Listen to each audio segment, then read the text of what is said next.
हिंदी को आप लाइटली नहीं ले सकते हैं। आप ये नहीं सोच सकते हैं कि आपने जीएस पेपर बहुत अच्छे से कर लिया और हिंदी को अगर आपने थोड़ा सा साइड कर लिया तो आपका काम चल जाएगा। जो होता है नॉन नेगोशिएबल ट्रेड की आप इसको अवॉइड नहीं कर सकते, वो दो चीज़ हैं। एक है एग्जाम का सिलेबस और दूसरा है प्रीवियस ईयर पेपर। G20 पे ऐसे आया, राइट। अब G20 में आंसर्स तो सभी एक्सपेक्ट किए थे कि G20 इसका ईयर था तो आंसर आएगा, ऐसे आ जाना। अब जब G20 में ऐसे आ रहा है, they do not expect you कि आप सिर्फ इकोनॉमिक एंगल को ही एक्सप्लोर करते रहें। क्या G20 सिर्फ एक इकोनॉमिक ब्लॉक है? नहीं। सोर्सेस को बहुत ज़्यादा नहीं लेना है कि इधर से पढ़ रहे हैं, उधर से पढ़ रहे हैं, उधर से पढ़ रहे हैं, नहीं। बहुत सिंपल चीज़ें हैं कि आप एक स्टैंडर्ड बुक्स किसी भी चीज़ की पढ़ रहे हैं, उन्हीं चीज़ों को पढ़िए। टेस्ट सीरीज़ को अगर शेड्यूल को फॉलो कर पाएँ, इससे बेस्ट कोई और अपॉर्चुनिटी नहीं होती है अपने आप को रिवाइज करने का। अब अगर सिटीजन चार्टर पे क्वेश्चन आ रहा है, ई गवर्नेंस पे क्वेश्चन आ रहा है, आरटीआई पे क्वेश्चन आ रहा है, क्या चेंज होगा? सिर्फ डिपेंड करेगा कि आपको ये पता होना चाहिए कि अब जैसे हम नेशनल लेवल पे याद रखते हैं कि इतनी आरटीआईज पेंडिंग है, आपको पता होना चाहिए स्टेट में कितनी पेंडिंग है। तो प्रेजेंटेशन का मतलब होता है कि आप जो भी चीज़ें हैं बहुत सिंपल कोशिश करिए पॉइंटर्स में ही लिखें। टाइम मैनेजमेंट के लिए मॉक टेस्ट या टेस्ट सीरीज ज़रूरी है, बिकॉज आप घर पे बैठ के रोज़ 2 आंसर लिख रहे हैं, वो आपको वो कॉन्फिडेंस नहीं देगा कि आप 3 घंटे में 20 क्वेश्चन लिख पाएंगे। सबसे पहले हमें पता है जैसे कि ये हमारा बेसिक एक मोटा अगर फ्रेमवर्क देखें तो हिंदी का paper, then essay, GS 1 to 6 को आप जीएस 1 to 4 पर डिवाइड करिए और जीएस 5-6। तो आपके पास कुल मिला के 4 स्लॉट होते हैं जिसमें आपको मेंस की प्रिपरेशन को देखना होता है। इसमें से आप में से कौन हिंदी मीडियम से हैं और कौन नहीं है? ठीक है, 2 हिंदी मीडियम से नहीं है। अब देखिए, जो हिंदी मीडियम से हैं उनको हिंदी वाली चीज़ में थोड़ा सा कम दिक्कत होती है। जो इंग्लिश मीडियम वाले हैं उनके लिए सबसे बड़ा एक चैलेंज होता है यहाँ पे मार्क्स गेन करना हिंदी में। और हिंदी को आप लाइटली नहीं ले सकते हैं। आप ये नहीं सोच सकते हैं कि आपने जीएस पेपर बहुत अच्छे से कर लिया और हिंदी को अगर आपने थोड़ा सा साइड कर लिया तो आपका काम चल जाएगा। रीजन बीइंग, जब मेरा फर्स्ट अटेम्प्ट पे सिलेक्शन नहीं हुआ था, the reason was my marks in Hindi, I could score only 63 marks. मेरा भी यही था, मुझे लगा था कि हिंदी टफ जॉब है, थोड़ा उतना चीज़ें मैं नहीं कवर अप कर पाऊंगी, और जीएस क्योंकि फोर्टे है, अच्छे से लिख लेते हैं तो यहाँ पे मार्क्स कवर अप हो जाएंगे। बट हिंदी मीडियम वालों को इसमें एज हाईएस्ट एज 115 मार्क्स भी मिलते हैं। लास्ट हमारे बैच में ही 115 मार्क्स गया है, जो मुझे नोन है, मे बी उससे ज़्यादा भी किसी का हो, but this is test proven कि इतना मार्क्स जाता है। तो जो हिंदी मीडियम से हैं आपके लिए भी बोलूँगी कि ये आपके लिए गोल्डन अपॉर्चुनिटी पेपर है। इस पेपर में आप इंग्लिश मीडियम वालों से कुल मिला के आप कितना भी हो 15 से 20 मार्क्स की भी एज ले सकते हैं। ये इतना गोल्डन अपॉर्चुनिटी पेपर होता है, इसलिए जीएस के चक्कर में इसको लाइटली नहीं लेना है। जो इंग्लिश मीडियम वालों के मैं मोस्टली मार्क्स देखती हूँ वो अराउंड 90 से 100 के बीच में सिमट जाते हैं। उसका रीज़न है, आप देखिए, जब जो भी एग्जामिनर होगा जो आपकी कॉपी इवेल्युएट कर रहा होगा, ये तो स्पेशलाइज्ड होगा। जीएस की कॉपी में आप ये नहीं कह सकते कि जीएस 1 की कॉपी जो आपकी चेक कर रहा है इवेल्युएटर वो उन्हीं सब्जेक्ट्स का टीचर है, लेकिन हिंदी की कॉपी चेक करने वाला इवेल्युएटर हिंदी का ही होगा, राइट। तो जो भी अगर सब्जेक्ट स्पेशलाइज्ड कोई अगर आपकी कॉपी इवेल्युएट कर रहा है तो उसको सब्जेक्ट की टेक्निकलिटीज पता होंगी, और अगर आप उतने टेक्निकल वे पे नहीं लिख पा रहे हैं तो उससे क्या ड्रॉबैक होता है कि जो इंसान हिंदी मीडियम का है और जिसकी उसमें एज है, डेफिनेट वो एक ज़्यादा इंप्रेशन क्रिएट कर पाएगा, ठीक है। तो जो हिंदी मीडियम से उनके लिए यही चीज़ है कि आपको एटलीस्ट मतलब 1 to 1.5 आवर्स डेली हिंदी के लिए देना है, इवन दो आप हिंदी मीडियम से हैं तब भी, बिकॉज ये पेपर है जिसमें आप एज लेंगे। और जो इंग्लिश मीडियम से भी हैं उनको भी यही बोलूँगी कि ये एक ऐसा पेपर है जिसको आप निगलेक्ट नहीं कर सकते स्टार्टिंग करने के लिए सबसे अच्छा। बिकॉज देखिए, अभी हम पेपर वाइज आएंगे कि हम हर पेपर में किस तरीके से अप्रोच लेना है, बट अगर हिंदी की बात करूँ तो हिंदी 3 पार्ट में डिवाइड होती है। एक आपका ग्रामर पोर्शन, एक है आपका लेटर पोर्शन, और एक है जिसमें वो गद्यांश ना और संक्षेपण ये सब लिखने को आता है। अब देखिए, हिंदी का ब्रॉड 3 ये एस्पेक्ट है। ग्रामर वाले पोर्शन को आपने देखा होगा, इसमें जनरली पीवाईक्यू से रिपीट क्वेश्चन आते हैं। When I say PYQ not only UP PCS वाला बट आरओ एआरओ का पेपर भी, आरओ एआरओ के भी आप क्वेश्चंस देखेंगे तो there are lot of books in the market. I personally preferred PN Pandey, एक बुक आती है, उसमें आपको बहुत सारे मतलब बहुत सारे जो स्टेट PCS है उनके क्वेश्चंस होंगे। आपको सारे नहीं करने हैं, पहली चीज वही 4-5 चैप्टर करने हैं जिनसे क्वेश्चन आते हैं, अनेक शब्दों के लिए एक शब्द, देन वर्तनी शुद्ध, विलोम, उपसर्ग प्रत्यय, ठीक है, और फिर आपका ये जो आ जाता है लोकोक्ति वगैरह, तो मुहावरा लोकोक्ति, तो यही 4-5 चैप्टर्स को आपको PYQ करना है। और जब आप इसको पढ़ रहे हैं मेक श्योर करिए कि जो मैंने बोला कि डेली का 1 से 1.5 घंटे लिख के देखिए, बिकॉज कई बार क्या होता है ना कि हम जब बोल रहे हैं तो हमें लगता है कि चीजें हमें इंटरनलाइज हो गई है, हमने लिखने में गलती कर देते हैं। और जो कोई अगर हिंदी का इवेल्युएटर आपकी कॉपी इवेल्युएट कर रहा है, आपसे मात्राओं में दिक्कत होगी। जैसे अगर आप इंग्लिश मीडियम से हैं, आप अगर किसी की कॉपी पढ़ रहे हैं उसमें ग्रामेटिकल एरर है, तो आप उस चीज को पहचान जाएंगे। सिमिलर वे तो हिंदी मीडियम वाले के साथ भी होगा, जो भी फैकल्टी होंगी। आप अगर मात्राओं की मिस्टेक कर रहे हैं, हिंदी में भी जो लोग प्रिपेयर कर रहे हैं उनके साथ भी ये चीज हो सकती है कि आपसे मात्राएं मिस्टेक हो सकती हैं। ये बहुत बड़ा लॉस होता है। तो आपको इसी तरीके से 3 पार्ट में बांटना है अपनी हिंदी की प्रिपरेशन को। और ग्रामर को मैंने बता दिया, मोस्टली PYQ से आती है। अब उसके ऊपर आपका एफर्ट है। आप अगर इन 5 चैप्टर्स को 10 बुक से पढ़ना चाहते हैं, पढ़ लीजिए, बट वो आपको बहुत ज्यादा मार्क्स में डिफरेंस क्रिएट नहीं कराएगा। 85 to 90% ग्रामर इधर ही से आती है, जो सिर्फ UP RO ARO का पेपर और UPSC के भी जो हिंदी के पेपर हैं, तो ये आप अगर 10 साल के देख लेंगे, आपको आराम से यहाँ से ग्रामर वाला पोर्शन हो जाएगा। इसको इसी तरीके से करिए कि एक चैप्टर मैंने लिया, 3 दिन तक उसको पढ़ रहे हैं, और थोड़ा लिखने में या सब शब्दों को यूज करने में, क्योंकि गद्यांश और संक्षेपण में तो आपको अपने शब्द भी यूज करने। तो मैंने एक जो स्ट्रेटेजी अपने लिए आजमाई थी वो ये था कि कोई भी हिंदी न्यूज़पेपर, आप टेलीग्राम में भी बहुत सारे न्यूज़पेपर मिलते हैं, आप कोई भी हिंदी न्यूज़पेपर को डाउनलोड कर लीजिए, और वो जो न्यूज़पेपर है आप उसमें क्या करिए कि कोई भी एक पैराग्राफ लीजिए, है ना, उसको पढ़िए। पढ़ने में आपको लग रहा है कि कुछ अच्छा वर्ड मिला तो उसको निकाल के एक अपनी डिक्शनरी बनाइए कि हाँ ये वर्ड मैं यूज कर सकता हूँ। और जैसे आपने एक पैराग्राफ पढ़ा, उस पैराग्राफ को आप बिना देखे लिख के देखिए कि आपसे कितना बन रहा है। आपको खुद देन एंड देयर समझ में आएगा कि आप कितनी मात्राओं में मिस्टेक कर रहे हैं। बिकॉज हम पेपर करके भी आ जाते हैं, फिर ये नहीं समझ में आता कि हिंदी में मार्क्स क्यों कम आए। तो उसका सबसे बड़ा रीजन ये है कि हम हिंदी को बहुत लिख के नहीं देखते हैं।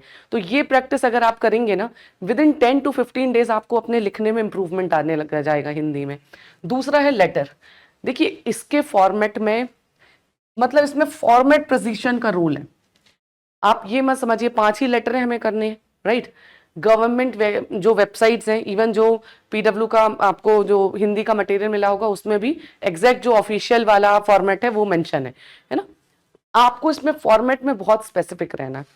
रीजन भी आपको पता होगा, UP PCS की कॉपी आप RTI से चेक भी कर सकते हैं जाके। तो मैंने अपने लास्ट ईयर की कॉपी RTI से चेक भी की थी, और मैंने एक चीज नोटिस की कि यहाँ पे जो फॉर्मेट में चेंजेस थे, मतलब जो फॉर्मेट एग्जैक्ट था मैंने उससे थोड़ा सा डिफरेंस बनाया था फॉर्मेट में, और यहाँ मुझे 10 में से सीधे 4 मार्क्स मिले थे।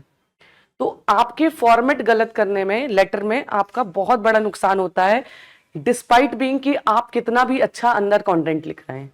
तो यहाँ पे you have to be very precise, very specific for the format of the letter, ठीक है।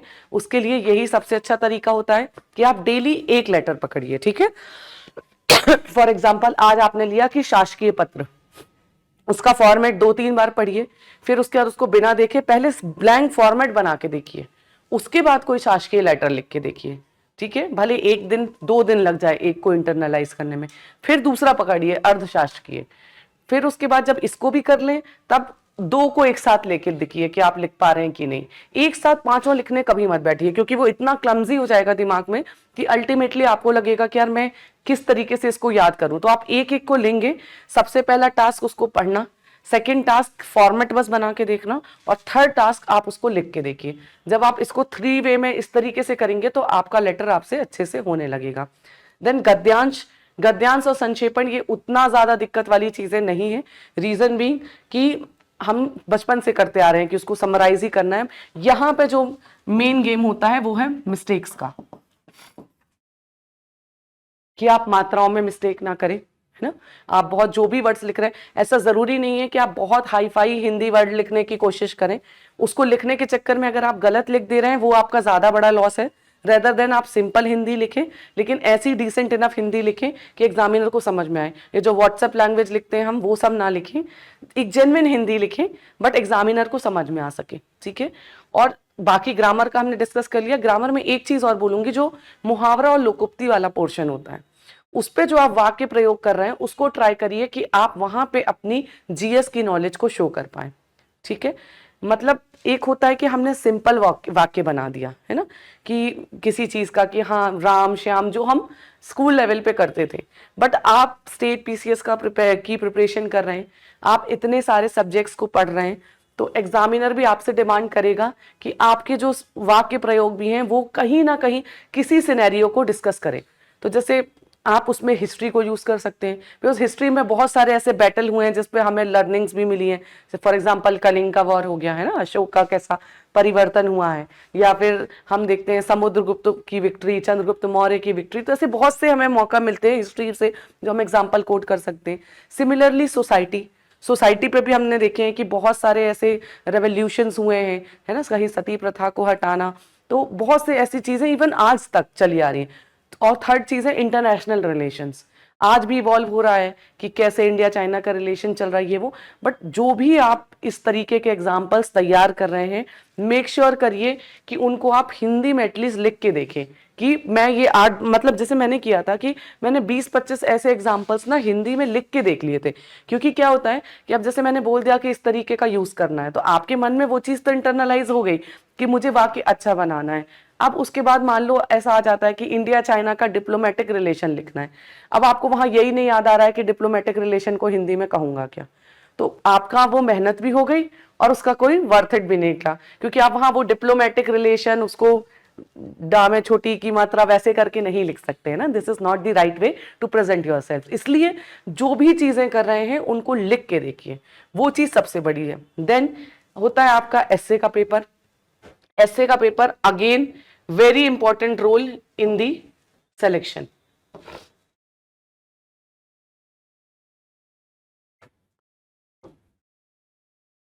देखिए यहां एस्से को आप थोड़ा सा इजी भी बोल सकते हैं और चैलेंजिंग भी बोल सकते हैं। इजी क्यों? क्योंकि प्रिडिक्टेबल टॉपिक्स होते हैं। मतलब जैसे जिस टाइम पे हमने पेपर लिखा था, मैंने 2023 में, तो उस साल G20 को इंडिया ने होस्ट किया था। सो आई वॉज वेरी श्योर कि एक क्वेश्चन G20 पे आ सकता है। एंड उसी साल चंद्रयान का भी टाइम था, तो था कि चंद्रयान एग्जैक्टली या स्पेस डिप्लोमेसी में आ सकता है। और आप देखिए पेपर में दोनों ही टॉपिक आ गए और दोनों अलग अलग सेक्शन में आ गए। तो मतलब देवर 2 टॉपिक्स जिसमें मुझे एज थी। This thing you will also get in the test series which you will be writing, कि आपको टेस्ट में भी देखने मिलेगा, जो क्वेश्चंस मिलेंगे कहीं ना कहीं वहीं से आपको क्वेश्चंस पेपर में मिलेंगे, क्योंकि एक टाइम बाद प्रिपरेशन करते करते उस चीज का एक मतलब एज मिल जाता है और समझ में आने लगता है कि ये टॉपिक्स आ सकते हैं। तो इजी इसलिए बिकॉज टॉपिक्स आर प्रेडिक्टेबल, ये डिफिकल्ट बिकॉज जीएस के टॉपिक को आपको 8 पेजेस में लिखना है, राइट।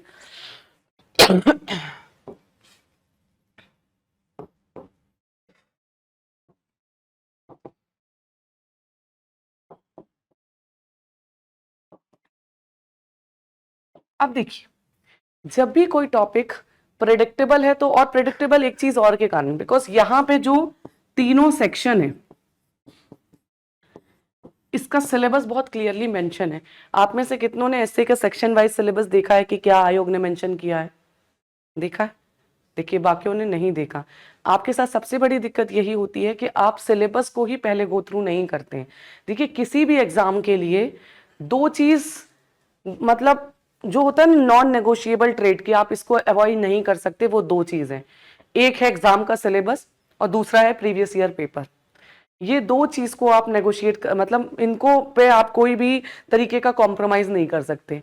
सिलेबस आपको ये बताता है कि आपको क्या पढ़ना है और क्या छोड़ना है, ठीक है। और पीवाईक्यू आपको ये बताता है कि क्या पढ़ना है तो किस लेवल तक का पढ़ना है ना। तो इसलिए दोनों का महत्व है। जब आप इसको देखेंगे तो आपको क्लियरली मेंशन है कि जैसे सेक्शन ए में एक क्वेश्चन लिटरेचर से आता ही आता है, 2 में आप देखेंगे तो सोसाइटल एस्पेक्ट पे क्वेश्चन रहता है, 3rd में आप देखेंगे तो आईआर और साइंस एंड टेक से सब आते हैं। सबसे पहले choose the area in which you have your expertise. आपको हर एरिया से ऐसे तैयार करने की जरूरत नहीं है, बिकॉज हर सेक्शन में 3-3 ऐसे होते हैं, आपको उसमें से एक लिखना है। Choose the area in which you are good. जैसे कि अगर सी सेक्शन पे बात किया जाए तो मुझे लगता था कि मेरा कंफर्ट जोन आईआर है, ठीक है। तो मैं आईआर के बहुत सारे कोड्स को कलेक्ट करना, आईआर में किस तरीके की किसी की बातें लिख सकती हूँ या क्या क्या सिनेरियो चल रहा है, उस चीज को पूरा अच्छे से प्रिपेयर रखती थी, सो दैट आईआर से टॉपिक आए तो मैं उसको लिख पाऊँ। तो ये समझिए कि ऐसे भले 9 आपको दी हुई हैं चीजें कि 9 डायमेंशंस पे आता है, आप अपना डायमेंशन तैयार करिए। बहुत से लोग होंगे जिनने यूपीएससी के अटेम्प्ट्स भी लिखे होंगे, आपका ऑप्शनल भी होगा। कई लोगों के ऑप्शनल सोशियोलॉजी होता है, तो उनको सोसाइटी वाले जो ऐसे होते हैं उनमें एक एज होती है लिखने की, राइट। आपको अपना एरिया अपनी प्रिपरेशन से पहचानना है कि कौन सा एरिया है जिसमें आप कंफर्टेबल हैं, और आप उन एरियाज को ही आइडेंटिफाई करके उस पे ऐसे करिए। पहले तो आप हाफ बैटल ऐसे की यहां पे जीत जाएंगे।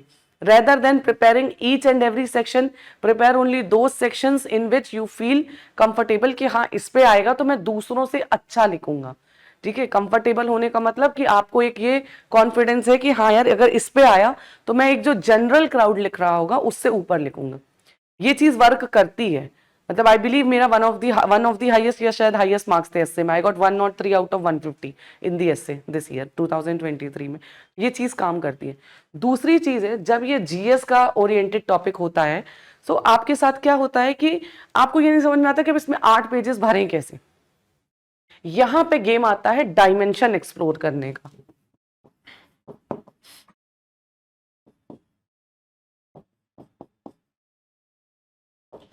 आपको किसी भी टॉपिक में, अगर आपने इकोनॉमी का भी टॉपिक लिया है, ठीक है, आप उसको सिर्फ इकोनॉमिक एंगल से ना देखेंगे, रेदर आप उस पे सारे एंगल्स एक्सप्लोर करेंगे कि क्या इसका हिस्टोरिकल पर्सपेक्टिव है, क्या इसका इकोनॉमिक पर्सपेक्टिव है, क्या सोसाइटल पर्सपेक्टिव है, क्या कोई डिप्लोमेटिक पर्सपेक्टिव है। देखिए कोई भी एग्जामिनर है अगर उसने कोई टॉपिक डाला है तो ऐसे वो एक पेपर होता है जो आपकी थॉट प्रोसेस को चेक करता है। वो ये चेक करता है कि इस बच्चे का कितना ब्रॉड माइंड है, कितना विजनरी है, कितना चीजों को इंटीग्रेट कर पा रहा है, और एक जो टॉपिक, एक जो हमने एक लाइन का टॉपिक दिया है उसके बारे में कितना ज्यादा सोच पा रहा है, राइट। तो जिसके में ये सारे डायमेंशन सबसे ज्यादा होंगे उसको ही मार्क्स मिलेंगे। फॉर एग्जाम्पल जैसे अभी हमने बात की थी G20, G20 पे ऐसे आया, राइट। अब G20 में आंसर्स तो सभी एक्सपेक्ट किए थे कि G20 इसका ईयर था तो आंसर आएगा, ऐसे आ जाना। अब जब G20 में ऐसे आ रहा है, they do not expect you कि आप सिर्फ इकोनॉमिक एंगल को ही एक्सप्लोर करते रहें। क्या G20 सिर्फ एक इकोनॉमिक ब्लॉक है? नहीं। G20 के अंदर आप देखें तो W20 Y20 करके भी मीट हुई है ना, वुमेन 20 U20। वो क्या दिखाता है? वो ये दिखाता है कि कैसे एक इकोनॉमिक ब्लॉक में सोशल इंक्लूजन है ना, इंक्लूसिविटी को प्रमोट कर रहा है। उसी तरीके से आप देखेंगे इसके अंदर ऑडिट मीट हुई, राइट। ऑडिट मीट क्या दिखाता है कि आज के टाइम पे जो गवर्नेंस है उसमें कैसे ट्रांसपेरेंसी लाने के लिए कंट्रीज ऑडिटिंग कर रहे हैं, राइट। तो ये हो गया। देन G20 में भी हम टेररिज्म की बात कर रहे हैं, तो कहीं ना कहीं इकोनॉमिक ब्लॉक है, लेकिन इकोनॉमिक सैंक्शंस वगैरह के थ्रू भी हम कैसे टेररिज्म को काउंटर कर सकते हैं ये चीज दिखा रहा है। और हमारी थीम वसुधैव कुटुंबकम वो क्या दिखाती है कि हम किस तरीके से अपनी इंडियन फिलॉसफीज को, माइथोलॉजीज को इंटरनलाइज करके वर्ल्ड में एक मैसेज दे रहे हैं। इस टाइम पे जहाँ पे हेट्रेड है हर जगह पे, वहां पे हम दिखा रहे हैं कि वी आर वर फैमिली। तो ये हमारी फिलोसफिकल रूट को दिखाता है कि कितना स्ट्रेंथन है। फिर G20 को G21 बना देना इंडिया की डिप्लोमेटिक पावर को दिखाता है। अब आप देखिए कि ये टॉपिक एक इकोनॉमिक टॉपिक था, बट हमने इसको कैसे एक्सप्लोर किया, बहुत अलग अलग डायमेंशन से। अब जब आप इतने डायमेंशंस पे एक्सप्लोर करेंगे तो क्या आपके लिए 8 पेज लिखना इजी नहीं होगा? होगा। और डेफिनेटली एग्जामिनर को भी समझ में आएगा कि हाँ इस बच्चे को सिर्फ ये नहीं समझ में आया कि इसमें इकोनॉमी बस है। शुरू के 1-2 पेज इकोनॉमी पे होगा, लेकिन फिर आपने इतने डायमेंशंस खोल दिए उसके कि एक एग्जामिनर को भी समझ में आएगा कि हाँ G20 is not only an economic block, है ना, it has been, India has utilized इट। इंडिया ने उसके पोटेंशियल को समझ के कहीं ना कहीं एक बेंचमार्क सेट किया है, हमें उस लेवल पे इसको कंक्लूड करना है, ठीक है। तो ये सब चीजें जो है ना, ये आपको कहीं ना कहीं सीखनी पड़ेगी एसए के लिए। तो एसए में 2 ही चीजें, एक प्रायोरिटाइज करना और दूसरा है कितने डायमेंशन आप ओपन कर सकते हैं। अब आप यही चीज करिए कि आप जो भी ऐसे, इवन दो आप जो ऐसे टेस्ट सीरीज भी लिख रहे हैं और आपको 3 ऑप्शन मिलते हैं और उसमें से आप एक को ही लिख रहे हैं, बट उस पर भी आप कोशिश करिए कि एटलीस्ट आप क्या करिए कि जो बाकी टॉपिक्स हैं उनकी भी ब्रेनस्टॉर्मिंग करिए, जो आपको लग रहा है कि हाँ ये टॉपिक पेपर में आने के चांसेस हैं, ब्रेनस्टॉर्मिंग करिए और फिर मॉडल आंसर्स पढ़िए। उससे क्या बेनिफिट होगा कि कहीं ना कहीं आपको ये जो मैंने बात की ना कि कैसे जीएस ओरिएंटेड डायमेंशंस को एक्सप्लोर करना है, वो आप सीख पाएंगे। So this is required in GS आपका एसए में। Now there is GS 1 to 4।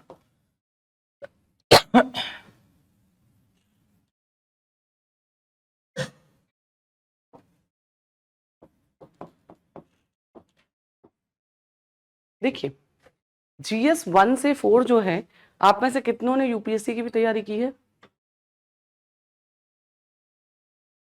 Mostly है ना। ये पेपर्स जो हैं ये हूबहू जो आपका यूपीएससी का जीएस 1 से 4 है उसी के तरह सिमिलर है, ठीक है।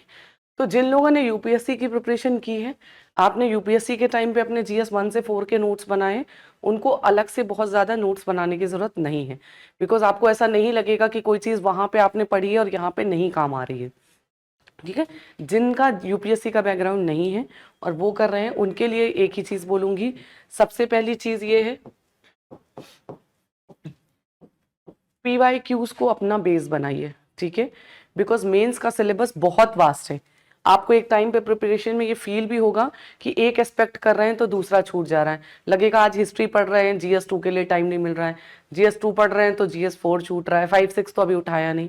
इस तरीके के फील आते हैं, विच इज़ वेरी नेचुरल, हर तैयारी करने को वाले को आते हैं ना, because I can understand what is going through in your mind, because एक time I was also sitting there, तो I understand that aspect। तो ये चीज़ होगी।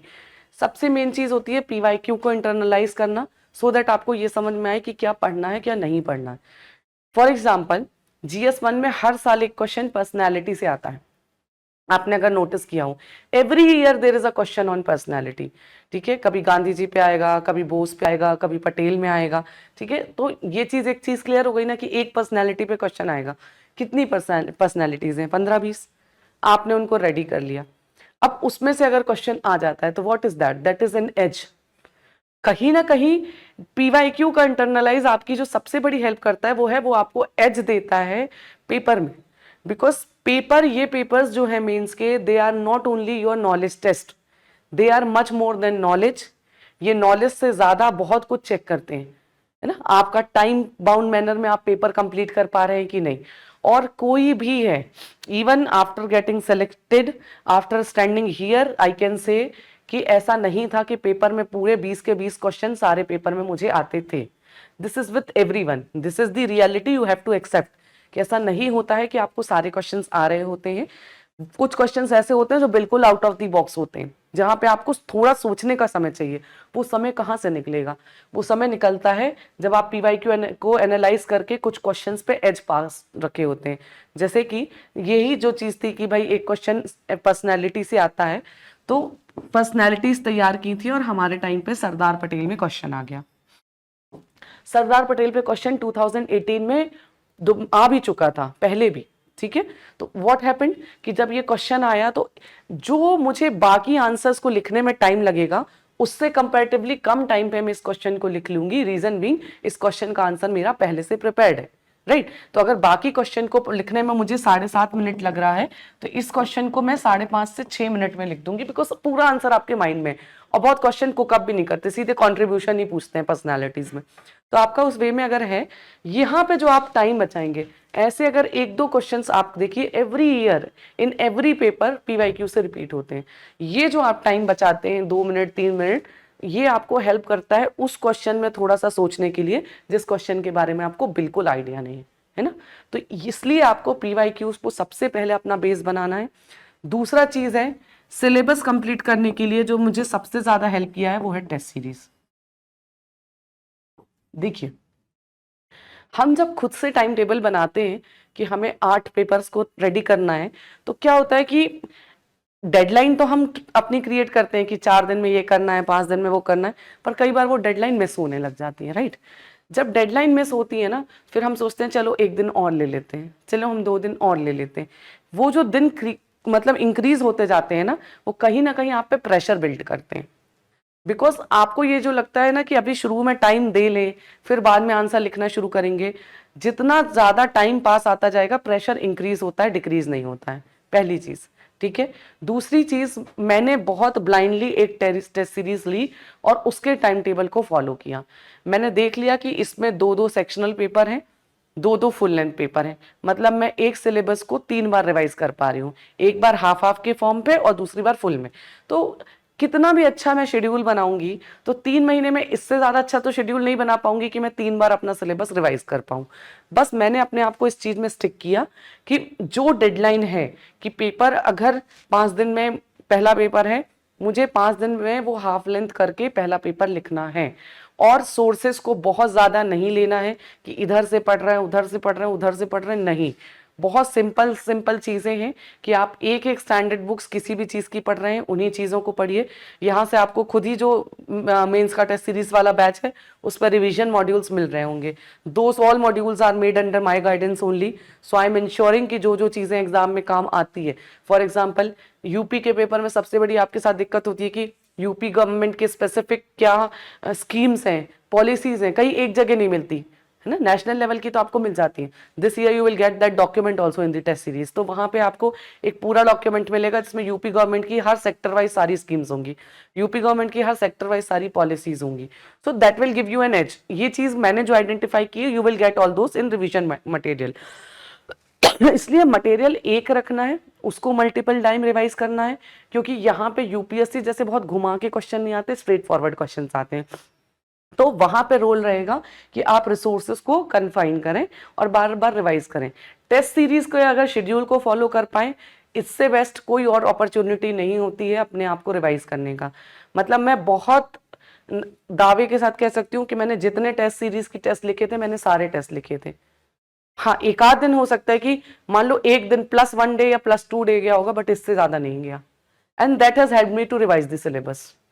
सो this is the key, you have to do it.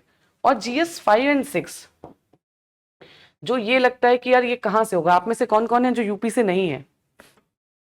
आप, मैं भी UP से नहीं हूं। देखिए क्या होता है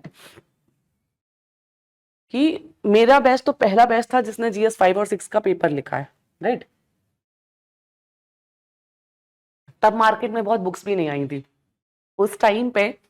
एक दो बुक्स आई हुई थी, एक तो ये ओनली IAS वाला ही बुक आया हुआ था 5-6 का, और लेटर हाफ में कुछ बुक्स आई थी। तो लेटर हाफ में आप नई बुक नहीं उठा सकते हैं क्योंकि तब आप ऑलरेडी प्रिपरेशन के मिड स्टेज में होते हैं। But then too I manage. और हमारे बैच पे एक कर्नाटक से भी है जो सेलेक्टेड है UPPCS में, तो उनके लिए भी चैलेंजिंग रहा होगा सर्टेनली। बट आप अगर 5-6 के सिलेबस को गौर करेंगे तो एक्सेप्ट हिस्ट्री पार्ट, 2-3 पार्ट हैं जो आपको अच्छे से करने की जरूरत है। एक है GS 5 में जो यूपी का हिस्ट्री आती है। रीजन बीइंग, जब हम नेशनल लेवल की हिस्ट्री पढ़ते हैं तो हम उसको किस तरीके से पढ़ते हैं, हम जस्ट इन जनरल देख लेते हैं कि हाँ, मान लो अगर हम पढ़ रहे हैं हड़प्पन सिविलाइजेशन तो हम आलमगीरपुर के अलावा और किसी का नाम नहीं पढ़ते हैं, राइट। बट अगर आप यूपी के कंटेक्स में देखेंगे तो हुलास में भी आपको पढ़ना पड़ेगा, मंडी के बारे में पढ़ना पड़ेगा, बरेली में भी कुछ साइट था, आलमगीरपुर है, तो बहुत सारा डोमेन इंक्रीज हो जाता है, राइट। ये चीज आपको यूपीएससी लेवल की प्रिपरेशन में नहीं मिलेगा। तो आपको 5-6 की क्लासेस तो देखनी ही पड़ेंगी, 5-6 को अच्छे से पढ़ना ही पड़ेगा, मतलब सॉरी 5-6 में हिस्ट्री वाले पोर्शन को। देन सेकेंड है, एक चैप्टर है स्कीम्स एंड पॉलिसीज। ये क्लियरली मेंशन्ड है चैप्टर, अगर आपने सिलेबस को देखा होगा कि यूपी गवर्नमेंट की स्कीम्स एंड पॉलिसीज। 2023 में बहुत लोगों के क्वेश्चंस थे कि 6 के पेपर में पॉलिसीज ही पॉलिसीज भर दी थी, अगर आपने पेपर देखा होगा। बट आप ये भी तो देखो कि वो सिलेबस का पार्ट भी है, ठीक है। तो जो क्वेश्चन आया, हम ये कह सकते हैं कि हाँ एक पार्ट ने डोमिनेट कर दिया, बट ये नहीं कह सकते कि आउट ऑफ सिलेबस था, because that is clearly mentioned in the syllabus. तो ये भी एक वो पोर्शन है जिसमें कहीं ना कहीं आपको जो आपके नेशनल लेवल की करंट की बुक्स हैं उस पे आप इसको जस्टिफाई नहीं कर पाएंगे, क्योंकि नेशनल लेवल में जो नेशनल इंपॉर्टेंस की चीजें होती हैं वो ज्यादा कवर होती है रेदर देन स्टेट। यहाँ पे भी जो सफलता बैच है, I will be taking class of this aspect, scheme policies वाला, तो जितनी भी होंगी वो सारी कवर होंगी इसमें, यहाँ पे आप सारी कवर कर सकते हैं। तो ये इसके अपार्ट अगर आप बाकी पोर्शन देखें तो क्या होता है, for example health care in UP और हेल्थ केयर इन इंडिया, क्या चेंजेस आ जाएंगे? अगर मैं आपसे बोलूं हेल्थ केयर सेक्टर या हेल्थ केयर इंफ्रास्ट्रक्चर के चैलेंजेस इन उत्तर प्रदेश या हेल्थ केयर सेक्टर इंफ्रास्ट्रक्चर के चैलेंजेस इन इंडिया, क्या डिफरेंस आएगा? Data will be different, the schemes taken by the government will be different, points तो सेम ही रहेंगे ना। ठीक है, यही चीज थी जो मैंने इंटरनलाइज की अपने टाइम में, और यही चीज है आपको इंटरनलाइज करने की जरूरत है। फॉर एग्जाम्पल GS5 में आप देखेंगे पीछे की तरफ पॉलिटी, गवर्नेंस, ये सारा पोर्शन है कि नहीं। अब अगर सिटीजन चार्टर पे क्वेश्चन आ रहा है, ई गवर्नेंस पे क्वेश्चन आ रहा है, RTI पे क्वेश्चन आ रहा है, क्या चेंज होगा? सिर्फ डिपेंड करेगा कि आपको ये पता होना चाहिए कि अब जैसे हम नेशनल लेवल पे याद रखते हैं कि इतनी RTI पेंडिंग है, आपको पता होना चाहिए स्टेट में कितनी पेंडिंग है। सिटीजन चार्टर में आपको ये पता होना चाहिए कि जैसे मथुरा में एक छाता मॉडल है, that is very famous for citizen charter की, वहां के DM ने क्या किया था, छाता में सिटीजन चार्टर लिख के दिया था लोगों को, तो मतलब एक अवेयरनेस क्रिएट की थी। तो this is state specific news. बाकी तो सिटीजन चार्टर के जो चैलेंजेस हैं कि भाई लैंग्वेजेस में, हर लैंग्वेज में नहीं आपके पास अवेलेबल है, उसको स्टैट्यूटरी रिकॉग्निशन नहीं है, तो इस तरीके की चीजें सेम ही रहेंगी दोनों में। ये चीज इंटरनलाइज कर लीजिए कि 5-6 में आपको जो प्ले है, आपका मेजर प्ले वो है डेटा में, स्कीम्स में, ये दो चीज आपकी तैयार होनी चाहिए। हिस्ट्री और स्कीम्स वाला चैप्टर वो मैंने आपको बता दिया, उसको आप मतलब कॉम्प्रोमाइज नहीं कर सकते, वो तो आपको सोर्सेज से तैयार करना होगा। रेस्ट सेक्टर में आपके पास यही दो डॉक्यूमेंट अगर है, सेक्टर वाइज स्कीम्स और सेक्टर वाइज डेटा, जो दोनों डॉक्यूमेंट आपको सफलता के वैलिडेशन में मिलेगा, we are getting it prepared, उससे ही आपका आंसर बनेगा। आपने जो GS 1 2 3 की नॉलेज पढ़ी है, तो मैं हमेशा बोलती हूँ कि 5-6 is GS 1 2 3 in the UP version.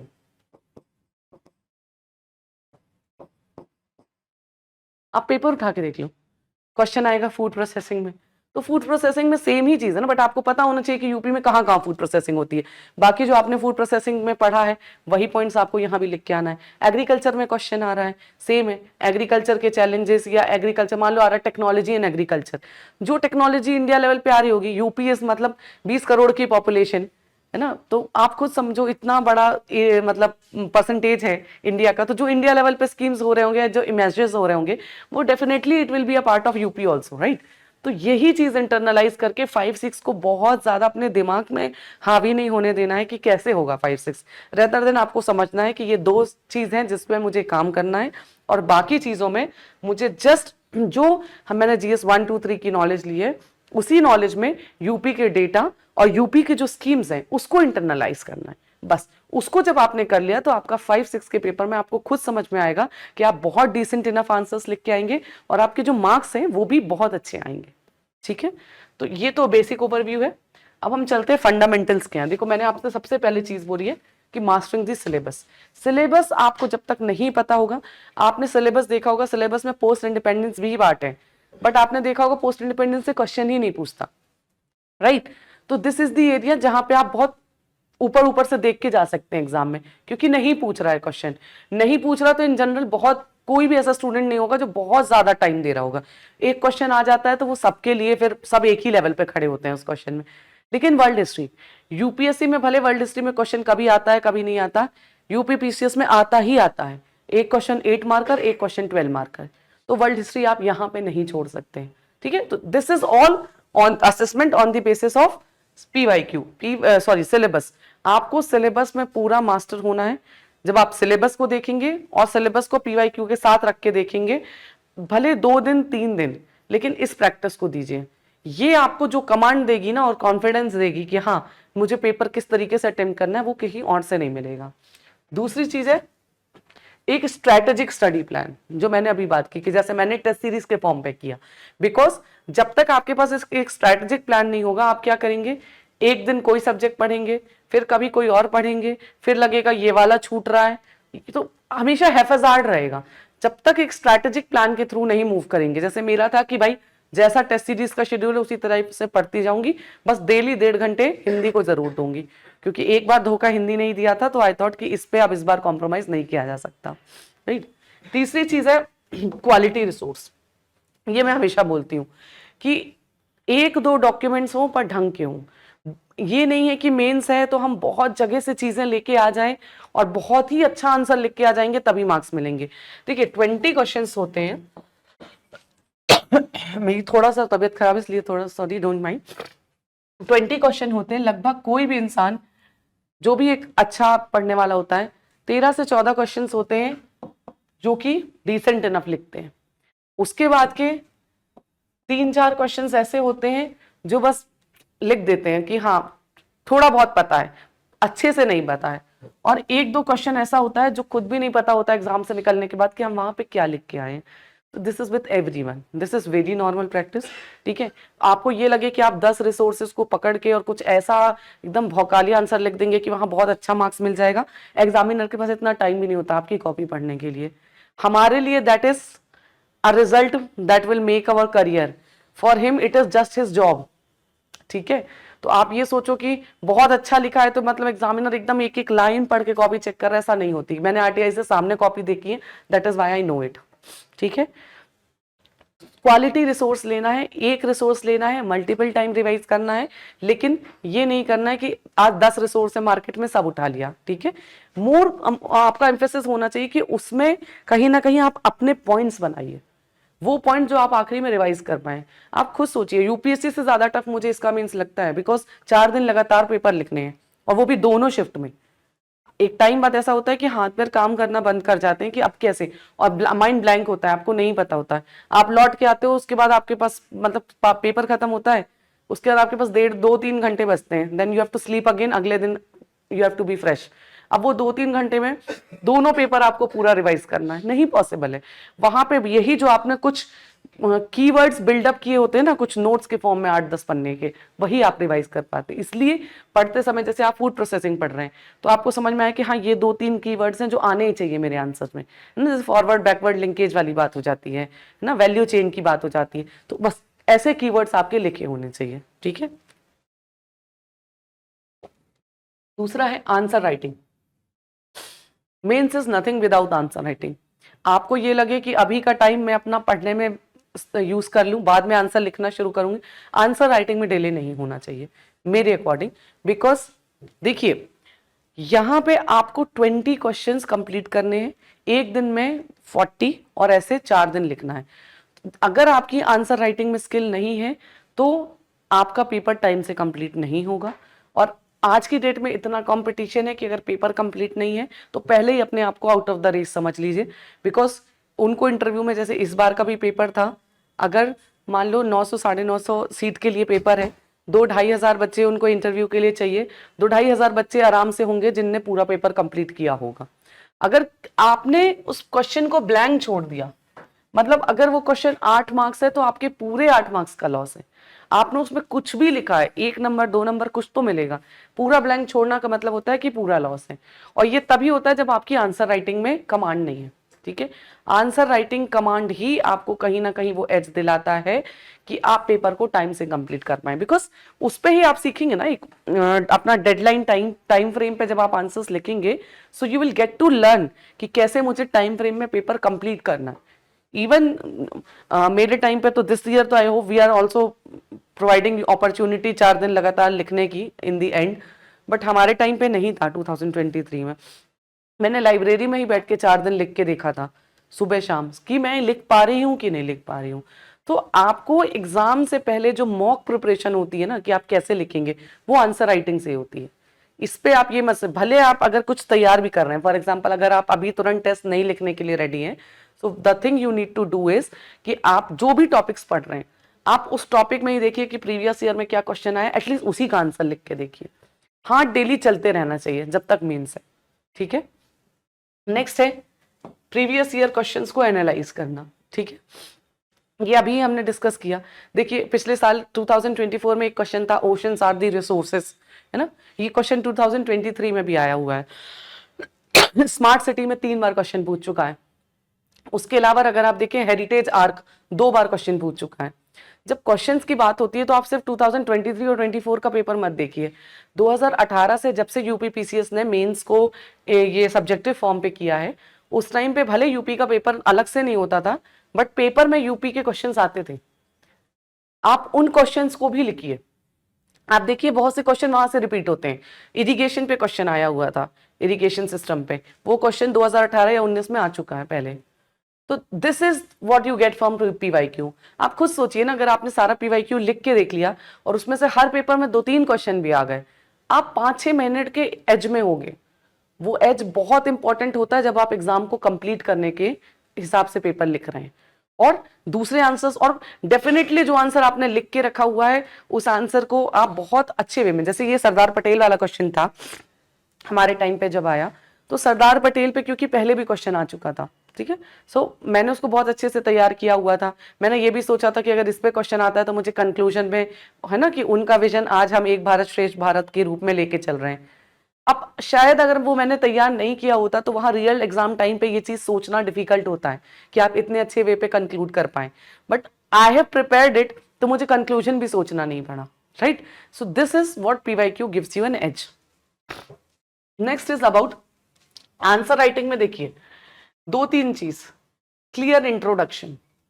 ये जो होता है ना कि हम आंसर को कैसे लिखते हैं, कई बार आंसर में नहीं समझ में आता कि क्या करना है क्या नहीं करना। सबसे पहली चीज बहुत क्लियर इंट्रोडक्शन होना चाहिए। फॉर एग्जाम्पल अगर किसी चीज को बोला है डिफाइन, मतलब you have to give the definition, ठीक है। मान लो बोल रहा है कि define cyclone, what is cyclone, तो फिर आप इंट्रो में साइक्लोन ही समझाइए, फिर इंट्रो को घुमाइए मत। तो क्लियर इंट्रोडक्शन होना चाहिए, व्हाट इज आस्क्ड उसी बेसिस में। फॉर एग्जाम्पल अगर एजुकेशन में लर्निंग आउटकम के बारे में पूछ रहा है तो आप एजुकेशन से मत स्टार्ट करिए। आप भले बता सकते हैं कि इंडिया का एजुकेशन इधर से इधर पहुंच गया, however the learning outcome is still this much percent. So जो हमारे ऊपर एक क्रिटिकल मतलब क्वेश्चन मार्क रेज करता है या हाईलाइट करता है सीरियसनेस ऑफ द सिचुएशन। तो इंट्रोडक्शन बहुत क्लियर होना चाहिए as per the demand of the question and credible, clear and credible. Credible का मतलब है कि आप क्रेडिबल सोर्सेस को यूज करें। फॉर एग्जांपल अगर आप कोई डेटा दे रहे हैं, मेंशन कहां से आपने वो डेटा उठाया, कोई डेफिनेशन दे रहे हैं। फॉर एग्जांपल अगर आप किसी साइक्लोन को डिफाइन कर रहे हैं, डब्ल्यूएमओ को कोट कर रहे हैं, तो क्या होता है ना कि जैसे अभी बात कर रहे हैं, मे बी ये जो मेरे पास ये नॉलेज अपने एग्जाम को लेकर आई है या इस एग्जाम को लेकर आई है, ये शायद मेरे प्रिपरेशन के टाइम से थी, तभी मैंने इस एग्जाम को क्रैक किया, राइट। लेकिन this selection has given me credibility to stand here and then narrated to you all, right. तो वही जब हम आंसर को किसी चीज को कोट करते हैं तो दैट गिव्स इट क्रेडिबिलिटी।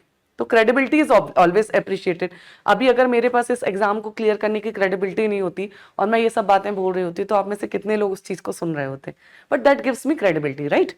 तो that is credibility and clear intro, जो पूछा है उसी बारे में रेदर देन घुमाने के। सेकेंड चीज है वेल लेबल्ड सब हेडिंग्स। सब हेडिंग आपकी बहुत क्लियर होनी चाहिए, बिकॉज देखिए एग्जामिनर अगर पूरा आंसर नहीं भी पढ़ रहा है, सब हेडिंग से अंदाज लगा लेता है कि आपने क्वेश्चन को सही समझा है कि नहीं समझा है ना। फॉर एग्जाम्पल कोई क्वेश्चन बोल रहा है डिस्कस करने को, या तो आप वो देखेगा कि डिस्कस में हाँ अलग अलग एस्पेक्ट्स डिस्कस हैं कि वहां पे भी आप पॉजिटिव और नेगेटिव बता रहे हो। क्रिटिकल एग्जामिनर है तो वो देखेगा कि हाँ इसने इसके पॉजिटिव एस्पेक्ट्स और नेगेटिव एस्पेक्ट्स को अलग अलग किया है कि नहीं किया है, राइट। तो इसलिए सब हेडिंग्स को बहुत क्लियर रखना बहुत जरूरी है, सो दैट अगर एग्जामिनर पूरे अंदर के पॉइंट्स नहीं भी पढ़ रहा है, आपकी सब हेडिंग से अंदाज लगा सके कि उसको आपको क्वेश्चन की जो डिमांड है वो आपने पकड़ी है या नहीं। नेक्स्ट है 4 to 6 आर्ग्यूमेंट्स पर हेडिंग, ठीक है। तो फॉर एग्जाम्पल अगर 2 हेडिंग बन रही है तो लगभग 5 सब आर्ग्यूमेंट्स आपने दे दिए उसमें पॉइंट्स, 3 हेडिंग बन रही है तो 4 के आसपास 12, क्योंकि 12 मार्क्स का क्वेश्चन है। तो ये देखिए कि आप आर्ग्यूमेंट्स जो क्रिएट कर रहे हैं और आर्ग्यूमेंट्स को भी प्रायोरिटाइज करना सीखिए। ये जब जो इस तरीके के पॉइंट्स होते हैं कि कैपेसिटी बिल्डिंग कर देंगे, इंस्टीट्यूशनल स्ट्रेंथनिंग कर देंगे, जो हम आगे अपने आंसर्स को बढ़ाने के लिए लिखते हैं, इन पॉइंट्स को पीछे की तरफ लिखिए। They should not be your priority points. हमेशा एक एग्जामिनर की साइकोलॉजी आप अपने साइकोलॉजी से ही डिफाइन करिए, वो भी हमारे जैसे ह्यूमन बीइंग है। फॉर एग्जाम्पल आपके पास आपके एक फ्रेंड की कॉपी है, आप खुद सोचना अगर आपको आपके फ्रेंड की एक पूरी कॉपी दे दें 20 क्वेश्चन की, आप कितने क्वेश्चंस को सीरियसली पढ़ के चेक करोगे? 1-2 क्वेश्चंस पढ़ेंगे और आपको तो एक ही मिली है, उसको एक दिन का टारगेट होता है इतनी कॉपीज चेक करना, तो वो कितने लेवल से आपकी कॉपी के साथ जस्टिस कर सकते हैं, राइट। आपको खुद जो आपने कॉपी में अच्छी चीजें लिखी है उनको इस तरीके से प्रेजेंट करना होगा कि उसको इजिली दिख जाए, तभी आपको मार्क्स मिलेंगे, राइट। तो दिस इज दी साइकोलॉजी। अगर आप अपने फ्रेंड की कॉपी भी चेक कर रहे हैं, आप एक टाइम बाद आप कोशिश करके देख लो, किसी की कॉपी ले लो, एक टाइम बाद आप हेडिंग पढ़ोगे कि इसने क्या बनाई है, शुरू के 1-2 पॉइंट्स पढ़ोगे कि क्या लिखा है, और इंट्रो कंक्लूजन देखोगे। That is why it is said कि इंट्रो कंक्लूजन अच्छा करो, पॉइंट्स को प्रायोरिटाइज करो, because this is all psychology, ठीक है। नेक्स्ट है शॉर्ट एंड क्रिस्प कंक्लूजन। कुछ लोगों की मैं कॉपी देखती हूँ, because last year also I have been with some other organization, I had mentored a lot of students, around 1200 students there for the 2024 mains, और मैंने देखा है आधे आधे पेज का कंक्लूजन लिखने लग जाते हैं। कंक्लूड करने का मतलब होता है कि आप पूरी चीज को समराइज कर रहे हैं, एक बेसिक बता रहे हैं, व्यू पॉइंट बता रहे हैं कि हाँ इस आंसर का this is the what is the outcome. Outcome can not be very big, ठीक है। आउटकम उस लेवल का होना चाहिए कि एग्जामिनर को क्लियर समझ में आ जाए। फॉर एग्जाम्पल किसी भी चीज पे अगर क्वेश्चन है, ठीक है, जैसे कि अगर एजुकेशन पे क्वेश्चन है, ठीक है, तो आपने उसको कंक्लूड करते समय लिख दिया कि these measures taken will help in fulfilling the SDG 4, उसको समझ में आ जाएगा कि हाँ कहीं ना कहीं इसका ब्रॉडर आउटलुक है, किसने एजुकेशन को SDG 4 से इंक्लूड कर दिया। SDGs याद रखिएगा, SDGs बहुत हेल्प करते हैं कंक्लूजन बनाने में, जब कुछ कंक्लूजन याद नहीं आता है, ठीक है। तो कंक्लूजन बहुत क्रिस्प होना चाहिए, टू द पॉइंट होना चाहिए। बहुत बड़ा आप सोचे आधे पेज का कि थर्ड पेज है तो आपको पूरा पूरा मतलब अब आप पॉइंट्स नहीं आ रहे हैं, कुछ जैसे 12 मार्कर में 3 पेज होते हैं ना आपको आंसर लिखने को, तो आपको लगेगा कि अब आधे पेज का कंक्लूजन नहीं जरूरत है। और ये भी मिथ है कि पूरी कॉपी भर के आओगे तो ही सिलेक्शन है। आपके लिए वहां पे जो जरूरी है कि आप पूरे 20 क्वेश्चंस को करके आए, और ये सबके साथ होता है कि कुछ क्वेश्चंस आप पूरे 2 पेज भरेंगे, किसी क्वेश्चन में हो सकता है मे बी 1.5 पेज भरा हो या 1.75। सिमिलरली किसी क्वेश्चंस में आप पूरे 3 पेज भरेंगे और वहां भी 2.5 या 2.75 भी होगा। यही स्ट्रैटेजी से पेपर कंप्लीट होता है। तो ये भी अगर कोई आपसे बोले कि जो कर रहे हैं उनका पूरा 3 पेज, आपको 3 पेज लिखने के चक्कर में ये नहीं है ना कि आप कुछ भी लिख दें जो आपके मन में आए। तो इस चीज पे भी बिल्कुल मत रखिए कि मतलब हमने जितना पढ़ा है उससे ज्यादा नहीं आ रहा है तो क्या करें, कुछ भी भरने लग जाए। नहीं, कुछ भी लिखने लगेंगे तो नंबर कटेंगे, क्योंकि कोई भी अगर कॉपी चेक कर रहा है तो एटलीस्ट वो भी ब्लफ मास्टर नहीं है कि आप उससे मतलब ब्लफ करते जाएं और उसे समझना है, right. Then presentation decides marks, ठीक है। प्रेजेंटेशन से मेरा मतलब हैंड राइटिंग नहीं होती, आप ये चीज समझिए, because hand writing should be legitimate. Presentation मतलब ओवरऑल आप किस तरीके से लिख रहे हैं। अब आप खुद सोचिए, जैसे मैंने अभी ये PPT बनाई आप लोगों को समझाने के लिए, आई हैव यूज्ड पॉइंटर्स। तो अगर मैं बोल भी रही हूं और आप देखना भी चाह रहे हैं तो आपको जो चीज काम की है वो एग्जैक्ट वर्ड्स दिख रहे हैं, राइट। अब इसी की जगह मैंने पूरे पैराग्राफ लिखे होते हैं, आपके लिए भी डिफिकल्ट होता उसमें से ढूंढना कि क्या क्या चीजें काम की हैं, फिर मुझे एक हाइलाइटर यूज करके हाइलाइटर लगाना पड़ रहा होता, राइट। तो प्रेजेंटेशन का मतलब होता है कि आप जो भी चीजें हैं बहुत सिंपल कोशिश करिए पॉइंटर्स में ही लिखें। यूजुअली अब तक आ जाता है, क्योंकि थोड़ा सा एक होता है हम कॉलेज टाइम पे पैराग्राफ पे लिख रहे होते हैं, यहाँ पे आके ट्रांजिशन सिखाया जाता है कि पॉइंटर्स में लिखना है।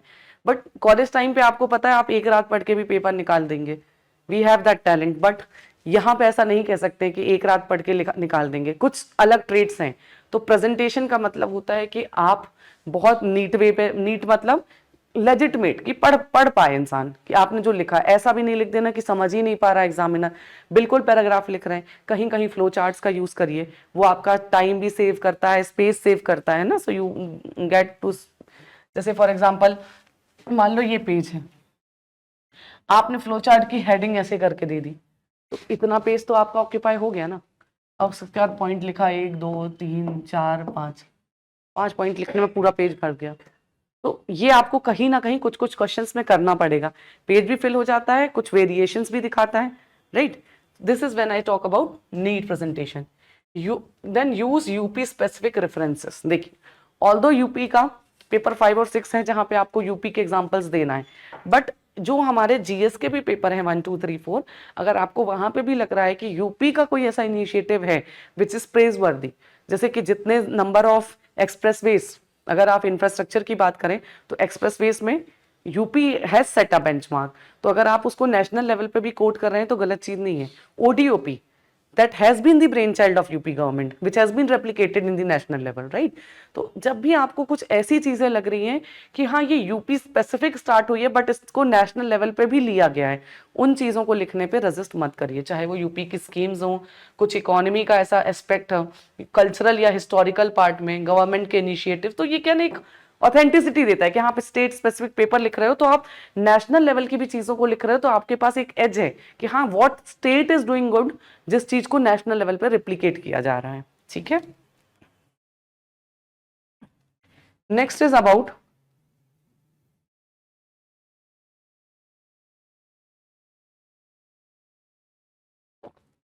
Prioritising keywords and directive words. ठीक है, जो मैंने अभी बात की थी कि पहली बात आपके आंसर्स में कीवर्ड्स जो है वो ऊपर की तरफ फ्लोट करने चाहिए और डायरेक्टिव वर्ड्स को समझ में आना चाहिए कि क्वेश्चन किस डायरेक्शन पे आपको लेके जा रहा है। अभी हम कुछ एग्जांपल्स के थ्रू देखेंगे भी कि कैसे डायरेक्टिव वर्ड्स को पकड़ना होता है। Then build inter linkages across the paper.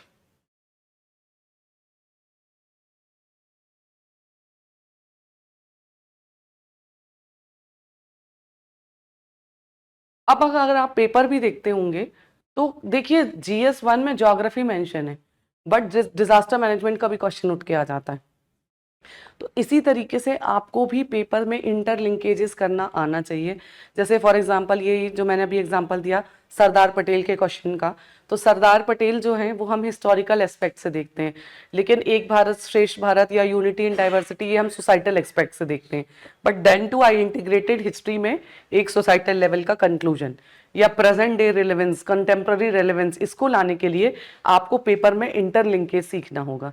ये जब आप लिख ही रहे हो, जब आप पेपर्स की ब्रेनस्टॉर्मिंग कर रहे हैं, चाहे वो आपके टेस्ट पेपर्स हों चाहे आपके PYQs, कोशिश करिए कि आप उनको इंटरलिंक करें कि क्या मैं इस सब्जेक्ट को किसी और के साथ, हिस्ट्री और सोसाइटी बहुत अच्छे से लिंक होती है, ठीक है, सोसाइटी IR के साथ बहुत अच्छे से लिंक होती है, geography disaster goes hand in hand.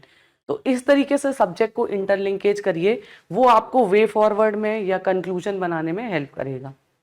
Then है टाइम मैनेजमेंट। टाइम मैनेजमेंट के लिए मॉक टेस्ट या टेस्ट सीरीज जरूरी है, बिकॉज आप घर पे बैठ के रोज 2 आंसर लिख रहे हैं, वो आपको वो कॉन्फिडेंस नहीं देगा कि आप 3 घंटे में 20 क्वेश्चन लिख पाएंगे। लेकिन अगर आप टाइम फ्रेम में, मैं तो हमेशा बोलती हूँ कि आप ऑनलाइन मोड पे अगर एनरोल्ड हैं तो कोई भी लाइब्रेरी जाते हैं, वहां पे 3 घंटे मोबाइल अपना उसमें डालिए, एयरफोन आपका फ्लाइट मोड में लिखिए। अगर आपने ऑफलाइन ज्वाइन किया है, टेस्ट सेंटर आइए, वहां बैठ के 3 घंटे लिखिए। और दोनों नहीं ज्वाइन किया है, घर पे अपने रूम पे, it is all about your strictness कि आप, दैट ऑल्सो शोज ना कि आप अपने जो आपका ड्यूटी आप उसके लिए कितने सच्चे हैं, राइट? तो 3 घंटे अगर घर पे भी बैठे हैं, 3 घंटे बैठिए आराम से, अपना वो लगाइए एक टाइम, मतलब टाइमर लगाइए, फोन वोन सब बंद रखिए, उसमें कोई डिस्टर्बेंस नहीं होना चाहिए, और लिख के देखिए। तब वो जो टाइम मैनेजमेंट है ना, तब आप समझ पाएंगे कि आप 20 क्वेश्चन कर पा रहे हैं कि नहीं। ये सब चीजें सुनने में थोड़ा लगता है कि डिफिकल्ट होंगी, बट आप समझिए जो आपके पास टाइम फ्रेम है, अगर उसमें आपने ये चीजें इंटरनलाइज कर ली, तो जो later half of the preparation होती है ना, जब प्रेशर बिल्ड हो रहा होता है, उस टाइम पे आप में कॉन्फिडेंस आता है, और ये चीजें अभी नहीं की तो उस टाइम पे प्रेशर डेवलप होता है। तो ये आपकी चॉइस है कि आप कब किस चीज को प्रायोरिटाइज करते हैं। Then precise time management because of speeds, आपका स्टेमिना, जजमेंट कि किस क्वेश्चन को प्रायोरिटाइज करें, ये भी है। जरूरी नहीं है कि आप फर्स्ट क्वेश्चन से ही पूरा 20 तक लिखें। कई बार आपको जब पहले 5 मिनट पहले पेपर मिल जाता है ना, तो क्या होता है, जैसे मेरा भी एक अप्रोच था कि मुझे जो क्वेश्चन सबसे अच्छे से आते थे ना 1-2, मैं पहले उनके आंसर लिख देती थी, क्योंकि क्या होता है ना, फिर आपका माइंडसेट सेट हो जाता है। पहला क्वेश्चन ही ऐसा मिल जाए जो कुछ नहीं आ रहा है, कॉन्फिडेंस हिलने लग जाता है, which is in any manner. ठीक है, कितना भी हम समझा दें कि नहीं होना है, वो कॉन्फिडेंस प्री में भी होता है। पहला पेपर के अगर पहले पेज के पूरे 4-5 क्वेश्चन नहीं बन रहे तो एकदम कॉन्फिडेंस हिलने लग जाता है। वो फिर बाद लेटर अटेम्प्ट्स में समझ में आता है कि अरे ये 4-5 क्वेश्चन तो सभी के पेपर में आएंगे।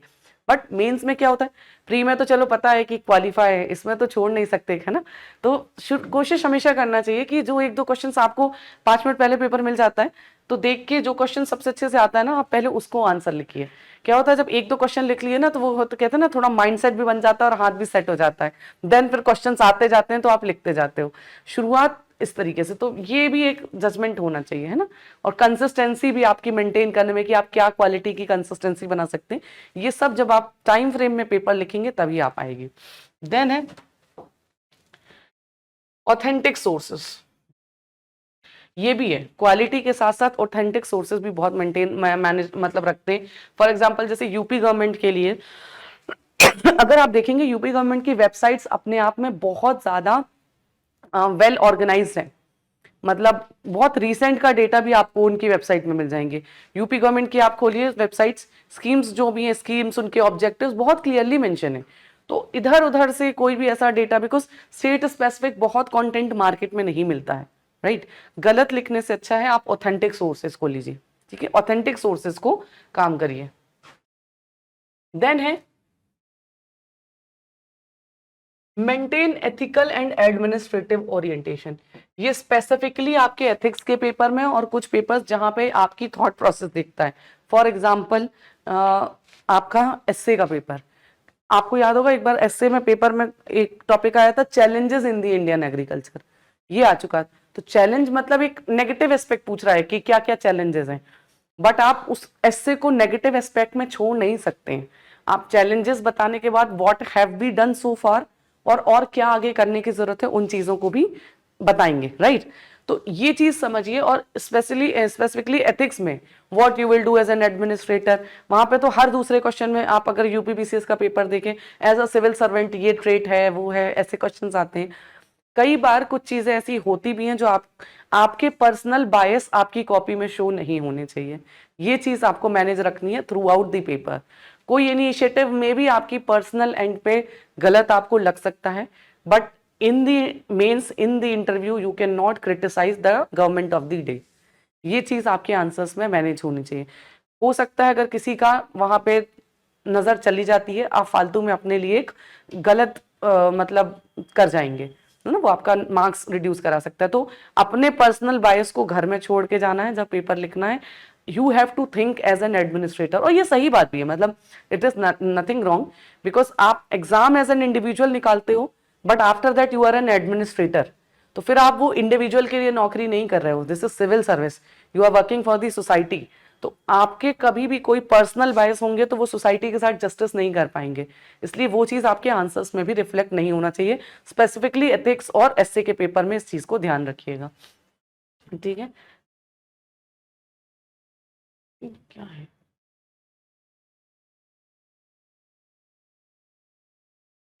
ठीक है, keep your language simple and direct, ठीक है। लैंग्वेजेस जो है आपकी सिंपल होनी चाहिए, ठीक है। बहुत ज्यादा ऐसा नहीं है कि बहुत इस तरीके के वर्ड्स लिख रहे हैं जो समझ में ही नहीं आ रहा है, दोनों एंड पे है।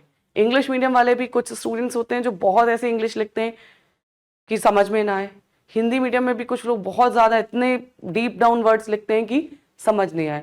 एग्जामिनर को नॉर्मल ह्यूमन बीइंग समझिए, ठीक है। सिंपल चीज है कि लैंग्वेज एक कम्युनिकेशन है। अभी मैं आपसे बात कर रही हूँ, मैं बहुत सिंपल लैंग्वेज में बोल रही हूँ, अगर मैं यही बहुत बड़े बड़े हाई फाई वर्ड्स फेंकने लगूं और आप मुझसे कनेक्ट ही ना कर पाओ तो आपको ये क्लास यूजलेस लगेगी, right. Same thing with the examiner, आप जितना सिंपल लिखेंगे, ऐसा कुछ भी नहीं है कि जिसने बहुत अच्छी इंग्लिश लिख दी या बहुत अच्छी हिंदी लिख दी उसको मार्क्स मिल रहे हैं, जिसने एग्जामिनर के साथ जितना कनेक्ट बना लिया उसको मार्क्स मिल रहा है, ये समझिए, ठीक है। सिंपल लिखना है बट ऐसा लिखना है कि समझ में आ सके, ठीक है। Then develop your own notes. Own notes का मतलब मैंने आपको बताया, आपको बहुत से, आपका एक होगा जो आपका स्टडी मटेरियल होगा, दूसरा होगा जो कुछ आपको रिवीजन बुकलेट्स मिलेंगी जो ऑलरेडी वैल्यू एडिशन में होंगी। लेकिन फिर मैंने जैसे बताया कि एग्जाम के टाइम पे आपको रिवाइज करने का वहां पे टाइम नहीं होता, बैक टू बैक एग्जाम लिखना है। तो यहाँ पे जो आपके कुछ 25-30 पेज के ऐसे क्रक्स होगा ना कि क्या कीवर्ड्स यूज करना है, क्या इंट्रो में यूज करना है, क्या कंक्लूड करना है, दैट विल हेल्प यू। वहां पे जो याद आएगा ना वो सिर्फ यही याद आएगा, बाकी पढ़ा तो सब बस वो हो जाता है, ठीक है। तो इसलिए थोड़ा सा आपके पास आपके की नोट्स का एक क्रिस्प नोट होना चाहिए जो आपका जो एग्जाम चल रहे हैं उस टाइम पे आप रिवाइज कर पाए, ठीक है। Then build your physical and mental endurance. इसकी मैं हमेशा बात करती हूँ कि आपको फिजिकली फिट और मेंटली साउंड दोनों रहने की जरूरत है। This exam is more than, much more than only writing the mains paper, ठीक है। बहुत सारे लोगों के साथ होता है. I have been through that. I have been through preparation. I have been through the failure of this preparation and I have been through success also. Success एक रात में नहीं मिलती है. कुछ लोगों को फर्स्ट अटेम्प्ट में मिल जाती है, कुछ लोगों को टाइम लगता है. डेफिनेटली जब तक टाइम लगता है तब तक वो आपके अंदर प्रेशर होता है, वो मैं भी समझ सकती हूँ. बट आप खुद सोचिए, कोई एक बता दीजिए जो ये बोले कि मैंने टेंशन में पेपर लिखने गया, 2 क्वेश्चन एक्स्ट्रा अच्छे करके आ गया. It never happens, right. Tension से प्रेशर लेके आप अपने आप की चीजों को और गलत कर देते हैं, ना कि अच्छा कर पाते हैं, right. Tension is a part. आप प्रिपेयर कर रहे हैं, आपको ये चीज होगी कि हाँ मुझसे. अब एक टाइम पे लगेगा कि गिव अप हो जा रहा है, नहीं हो पा रहा है. कभी लगेगा कि यार पिछली बार तो किया था, क्यों सिलेक्शन नहीं हुआ, क्या ऐसा कर दूं. बट बिलीव मी, अगर आपका नहीं हो रहा है तो कुछ कमियां हैं. You have to identify it and work for it. जैसे मुझे समझ में आया मेरे टाइम पे कि हिंदी के मार्क्स ने मुझे कॉम्प्रोमाइज करा दिया. उस टाइम पे ऑप्शनल भी था, ऑप्शनल के मार्क्स में भी हुआ, तो चलो वो हटा, तो वो तो एक टेंशन फ्री हुआ कि अब लेवल प्लेइंग पेपर है, 5-6 सबके लिए एक जैसा रहेगा. हिंदी मुझे समझ में आया कि हाँ मुझे इसमें काम करने की जरूरत है, ठीक है. तो वही चीज आपको करना है कि आपको अपनी कमियां आइडेंटिफाई करना है. Be very physically and mentally fit. Be away from any kind of distractions and disturbance that happen. कोई बोले अरे तुमसे होगा नहीं होगा, be away from all those negative things. बहुत कम लोग होते हैं जो आपको अप्रिशिएट करने वाले होते हैं, और बहुत ज्यादा लोग होते हैं जो आपको गिराने के लिए होते हैं. It should be your priority to check कि आपको किन के साथ रहना है, ठीक है. जब आप इस प्रिपरेशन को कर रहे हैं, अपने आप को जितना आइसोलेटेड रख सकते हैं रखिए. उतने कम लोगों से बात करिए जो आपके एक्चुअल वेलविशर हैं, ठीक है. बिकॉज वो आपको हमेशा पॉजिटिव रखेंगे. कुछ फ्रेंड्स जो आपके वेलविशर होंगे ना, वो अगर आपका किसी दिन मन नहीं लग रहा होगा तो वो आपको यही बोलेंगे कि चलो तुम 10 मिनट मुझसे बात कर लो, या 10 मिनट हम चाय पी के आते हैं, लेकिन फिर पढ़ने बैठ जाना. जो आपके वेलविशर नहीं होंगे वो कहेंगे अरे आज छोड़ो, आज घूमने चलते हैं, कल पढ़ेंगे. कल आपको फिर कहीं और घुमाने ले जाएंगे, ठीक है. यू हैव टू प्रायोरिटाइज कि आपको किसके साथ रहना है. Ultimately I also understand, I also come from this same generation. एक टाइम पे रहता है कि लगता है फ्रेंड्स भी जरूरी हैं, हमने अपनी लाइफ का सब कुछ कुर्बान कर दिया है, सारे फीलिंग आते हैं कि कहीं घूमने नहीं जाते, कहीं ये नहीं है. बट देखो आपके पास हर चीज की अपॉर्चुनिटी इधर भी मिलती है. सिलेक्शन होने के बाद भी एक फ्रेंड सर्कल बनता है, वो और अच्छे लोगों का फ्रेंड सर्कल बनता है. सारे सेलेक्टेड हैं, कुछ ना कुछ काम आएंगे. सिलेक्शन के बाद आपकी एकेडमी के अंदर भी सब कुछ होता है. यूपी वाली एकेडमी में तो मतलब भारत दर्शन टाइप नहीं है, यूपी में ही कराते हैं. बट जैसे बिहार सिलेक्शन में उस पर पूरा भारत दर्शन है, अंडमान भी ले जाते हैं, कंचनजंगा भी. तो वो जो सारी चीजें जो आप अभी मिस कर रहे हैं वो सब आपके पास आएंगी, ठीक है, और अच्छे रूप में आएंगी. वो आपकी प्रायोरिटीज हैं कि आप सेट कर लो कि आपको अभी वो चीजें चाहिए या सेलेक्टेड होने के बाद चाहिए, राइट. देन अब हम कुछ कॉमन डायरेक्टिव वर्ड्स देख लेते हैं, ठीक है, कि किस तरीके से आपको क्वेश्चन में समझना है और क्या लिखना है.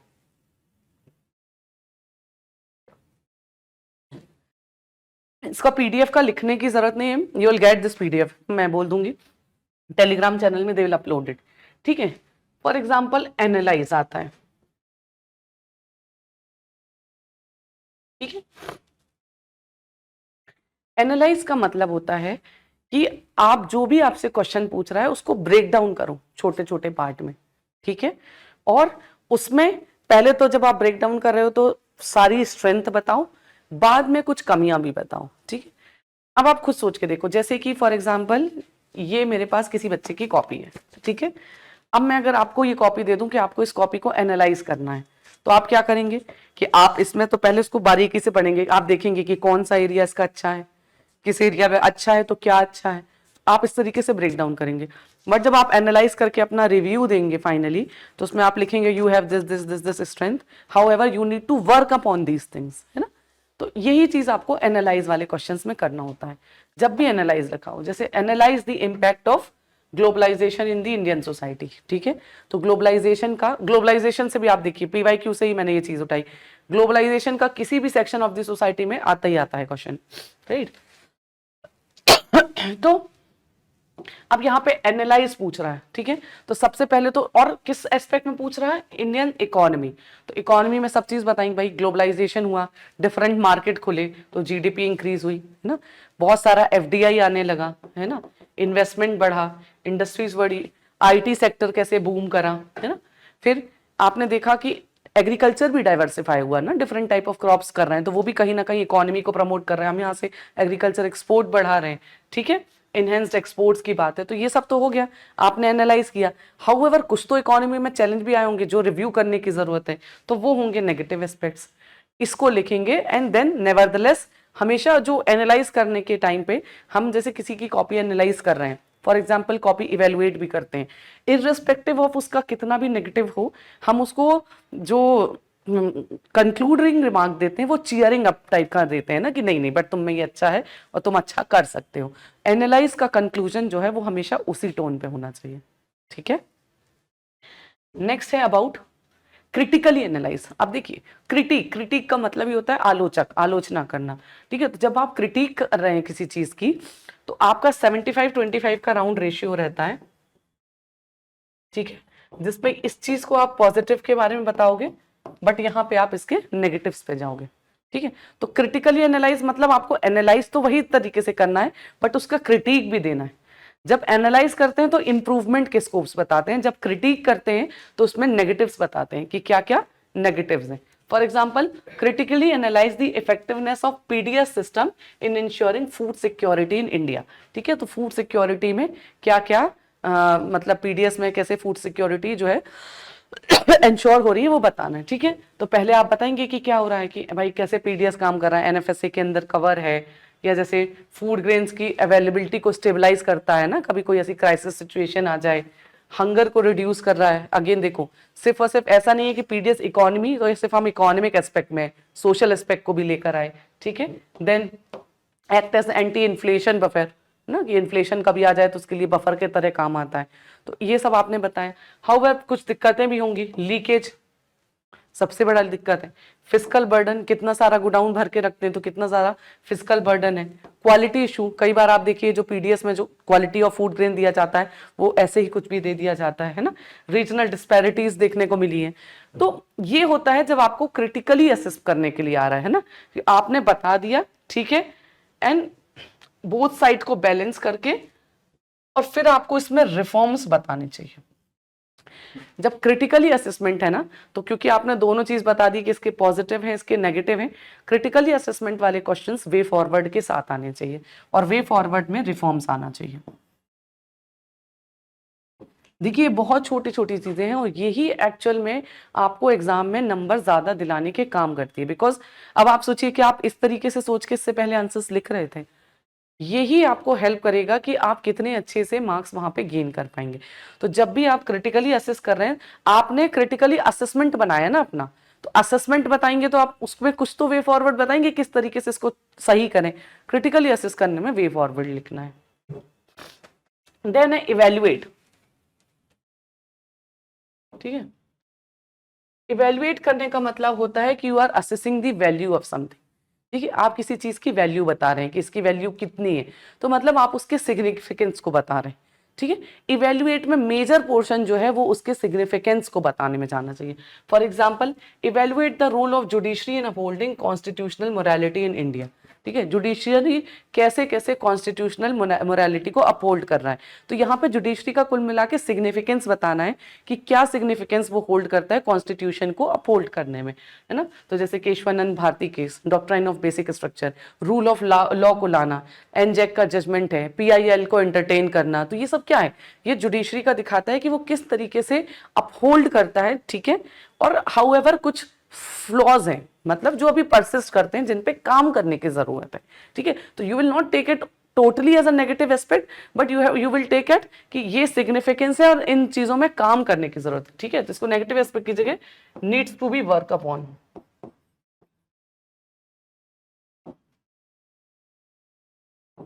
जब आप इवेल्युएट करेंगे तो आप वैल्यू सिग्निफिकेंस बताएंगे, और फिर बताएंगे कि इन इन एरियाज में और काम करने की जरूरत है। मतलब जैसे अभी मुझे क्रिटिकली असेस करने को किसी को बोला जाए, तो मैं उसकी स्ट्रेंथ बोलूंगी और सीधे वीकनेस। जब आप वीकनेस बोल रहे हो तो आप डायरेक्ट नेगेटिव सेंटिमेंट बोल रहे हो कि तुम में ये कमी है, ठीक है। और जब आप उसको ऐसे बोल रहे हो कि तुम में इस चीज में काम करने की जरूरत है, तो वो क्या कर रहा है कि कहीं ना कहीं आपको डायरेक्ट नेगेटिव एस्पेक्ट नहीं दे रहा है, मतलब आपको प्रमोट कर रहा है कि आप कैसे पॉजिटिव की तरह टर्न हो सकते हो। ये होता है इवैल्यूएट और क्रिटिकली असेस करने में डिफरेंस, ठीक है। देन है एग्जामिन।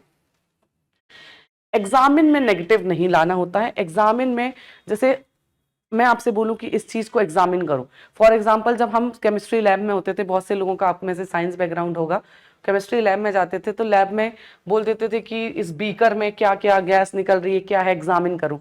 तो एग्जामिन करने में क्या करते हो आप, उसके हर एस्पेक्ट को निकालते हो कि कितने एस्पेक्ट उसमें प्रेजेंट है ना, उन सब चीजों को लिखते हो। यही होते थे केमिस्ट्री के प्रैक्टिकल्स, है ना।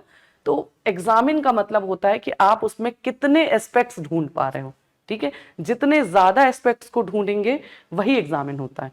तो ऐसे examine the factors leading to rise of regional political parties, ठीक है। तो रीजनल पॉलिटिकल पार्टीज किस किस वजह से बनी है, जो क्या ज्योग्राफिकल फैक्टर्स थे, कल्चरल फैक्टर्स थे, रिलीजियस फैक्टर्स थे, है ना, या vulnerable sections of the society थी, उनको वॉइस मिली, एक तरीके से नेशनल कॉन्शियसनेस राइज हुआ, या रीजनल इंटरेस्ट का राइज होना, ठीक है। तो इस तरीके से आप जितने एस्पेक्ट्स को एग्जामिन, जितने एस्पेक्ट्स खोल पाओगे, कुल मिला के ये बात है, वो आपको एग्जामिन में करना होता है। अगला है डिस्कस, ठीक है। डिस्कस इज ओनली ऑल्सो, जब जब आप डिस्कस कर रहे हैं ना, तो आप डिस्कस में इट इज मोर अबाउट कि आप उस चीज के बारे में बताएंगे, ठीक है। And when you are discussing something, make sure you write examples.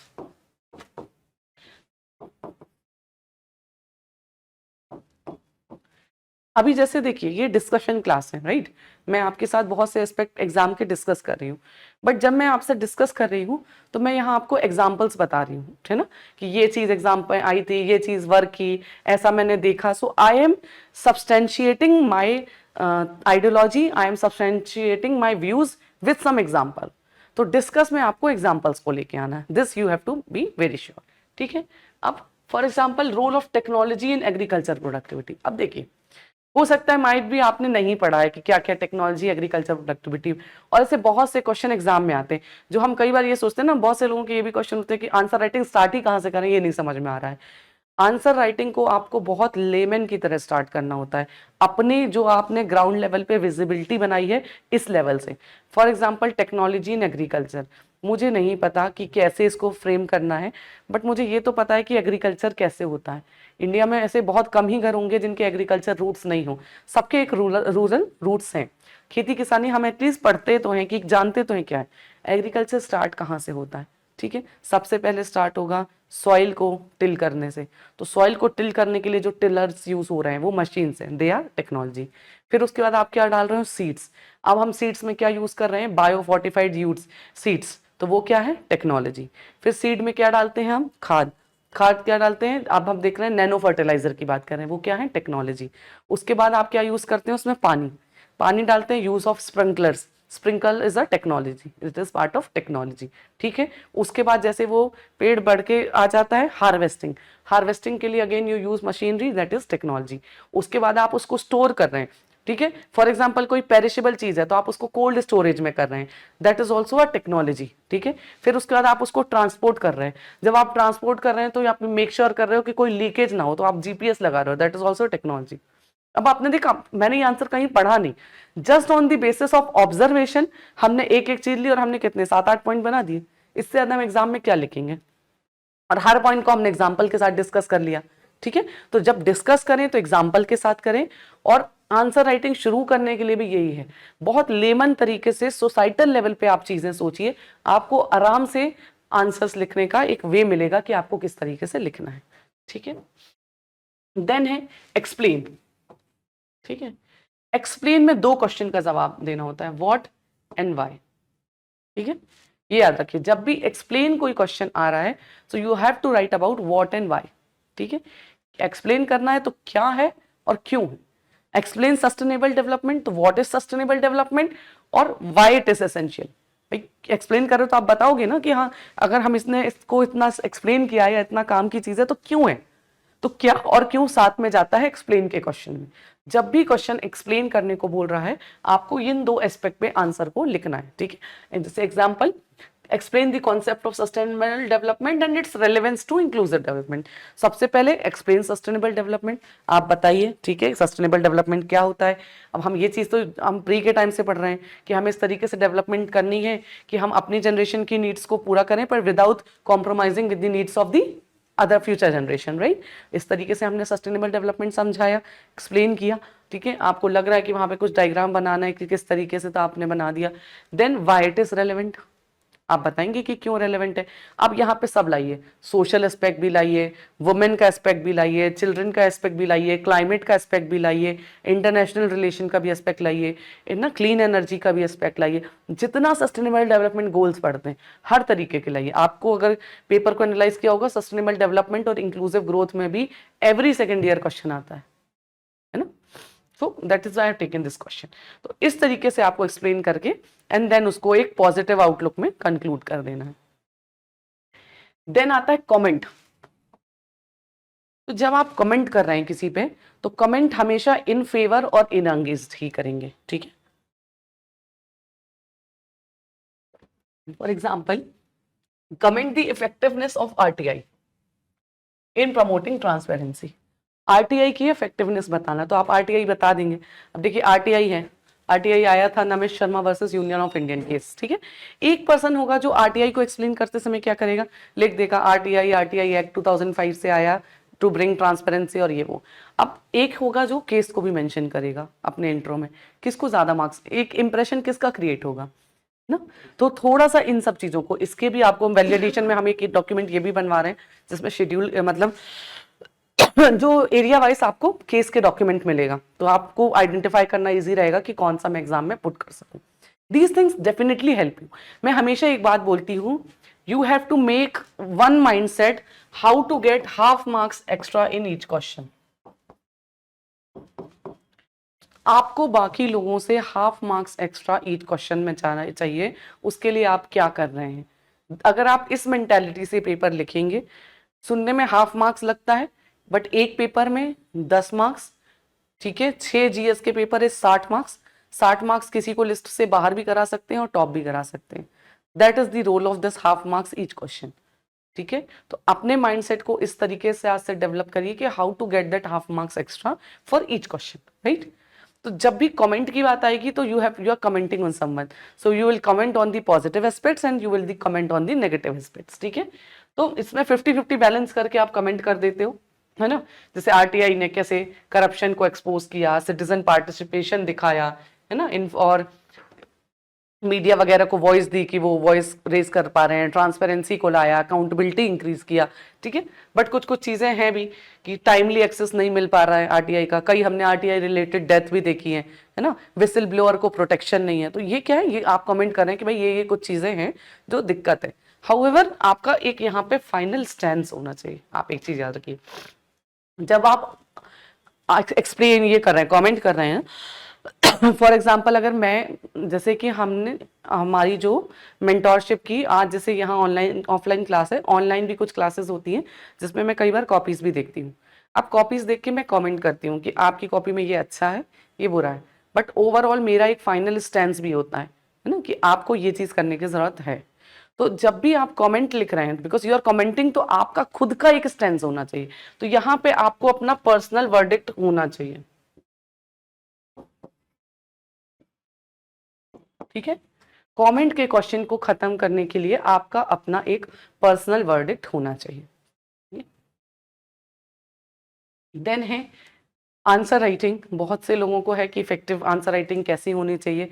इस चीज़ में भी हमने आज के सेशन के लिए था कि फंडामेंटल्स की बात की आंसर राइटिंग, बिकॉज बहुत से लोगों को दिक्कत ये होती है कि कहाँ से शुरू करें, आंसर लिखने में तकलीफ आ रही है। तो आंसर राइटिंग के बेसिक क्या फंडामेंटल्स हैं वो चीज़ है। Read the question twice. Question twice पढ़ने का मतलब होता है पहली बार में क्वेश्चन पढ़ा और दूसरी बार में कीवर्ड पे जरूर ध्यान दिया, और जो अभी हमने कीवर्ड को डिस्कस किया है उस तरीके के एस्पेक्ट आपके माइंड में आ जाना चाहिए जैसे ही आपने क्वेश्चन को देखा, ठीक है। तो रीडिंग दी क्वेश्चन, क्योंकि अगर आपने क्वेश्चन को आधा समझा है और कुछ भी लिख दिया तो पहले ही आपने मार्क्स हाफ करा लिए, राइट। तो रीडिंग दी क्वेश्चन ट्वाइस। फिर दूसरी चीज है स्टार्टिंग विथ क्रिस्प इंट्रो। अभी जो मैंने बात की थी, बहुत लंबा चौड़ा नहीं, सीधा इंट्रो लिखना है, क्रेडिबल और क्लियर।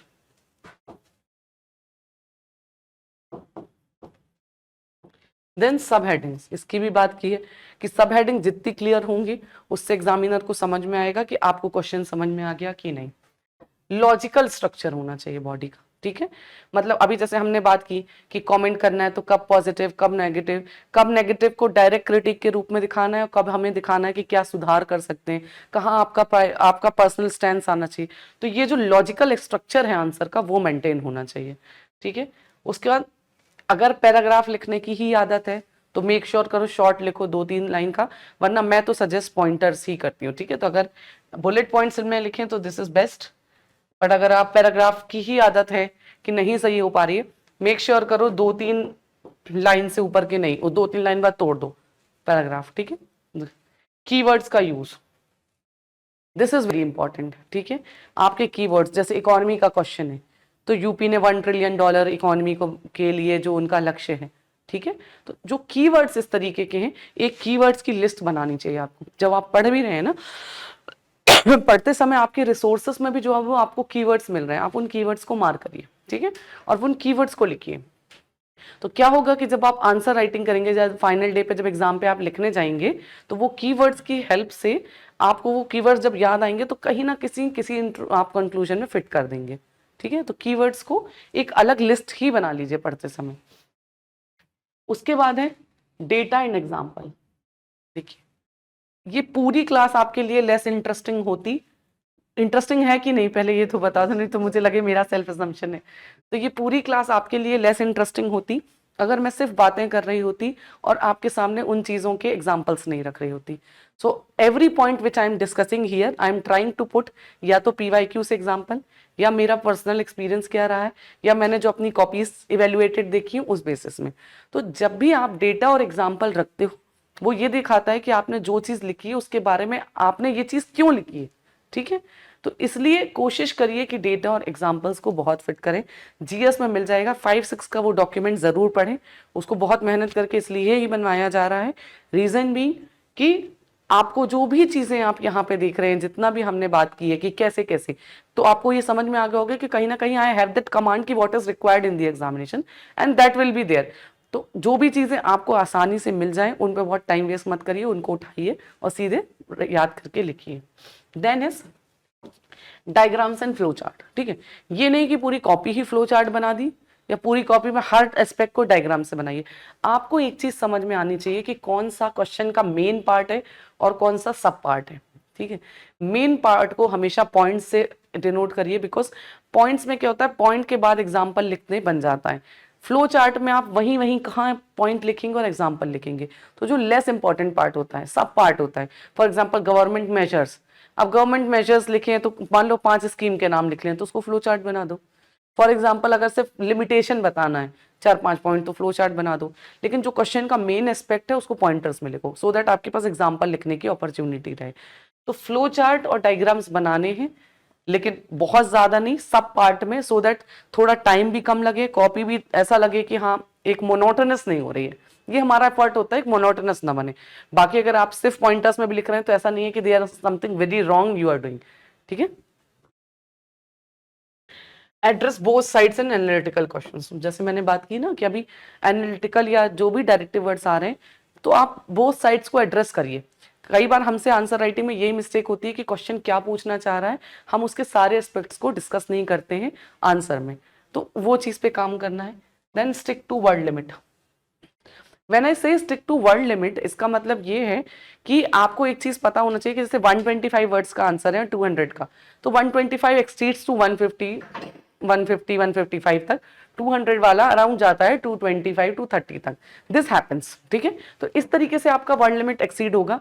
बट ये भी नहीं करना कि फॉर एग्जांपल क्या होता है ना, हम लोग वी आर ह्यूमंस, तो हम हाइपर एक्साइटेड एटम होते हैं। कोई ऐसा क्वेश्चन आ जाता है जो हमें बिल्कुल अच्छे से आता है, तो हमें लगता है उस क्वेश्चन में हम 10 पॉइंट्स लिख दें, तो आप वर्ड लिमिट पहली बात एक्सीड कर जा रहे हो, दूसरा टाइम लिमिट भी एक्सीड कर जा रहे हो। तो word limit and time limit goes hand in hand.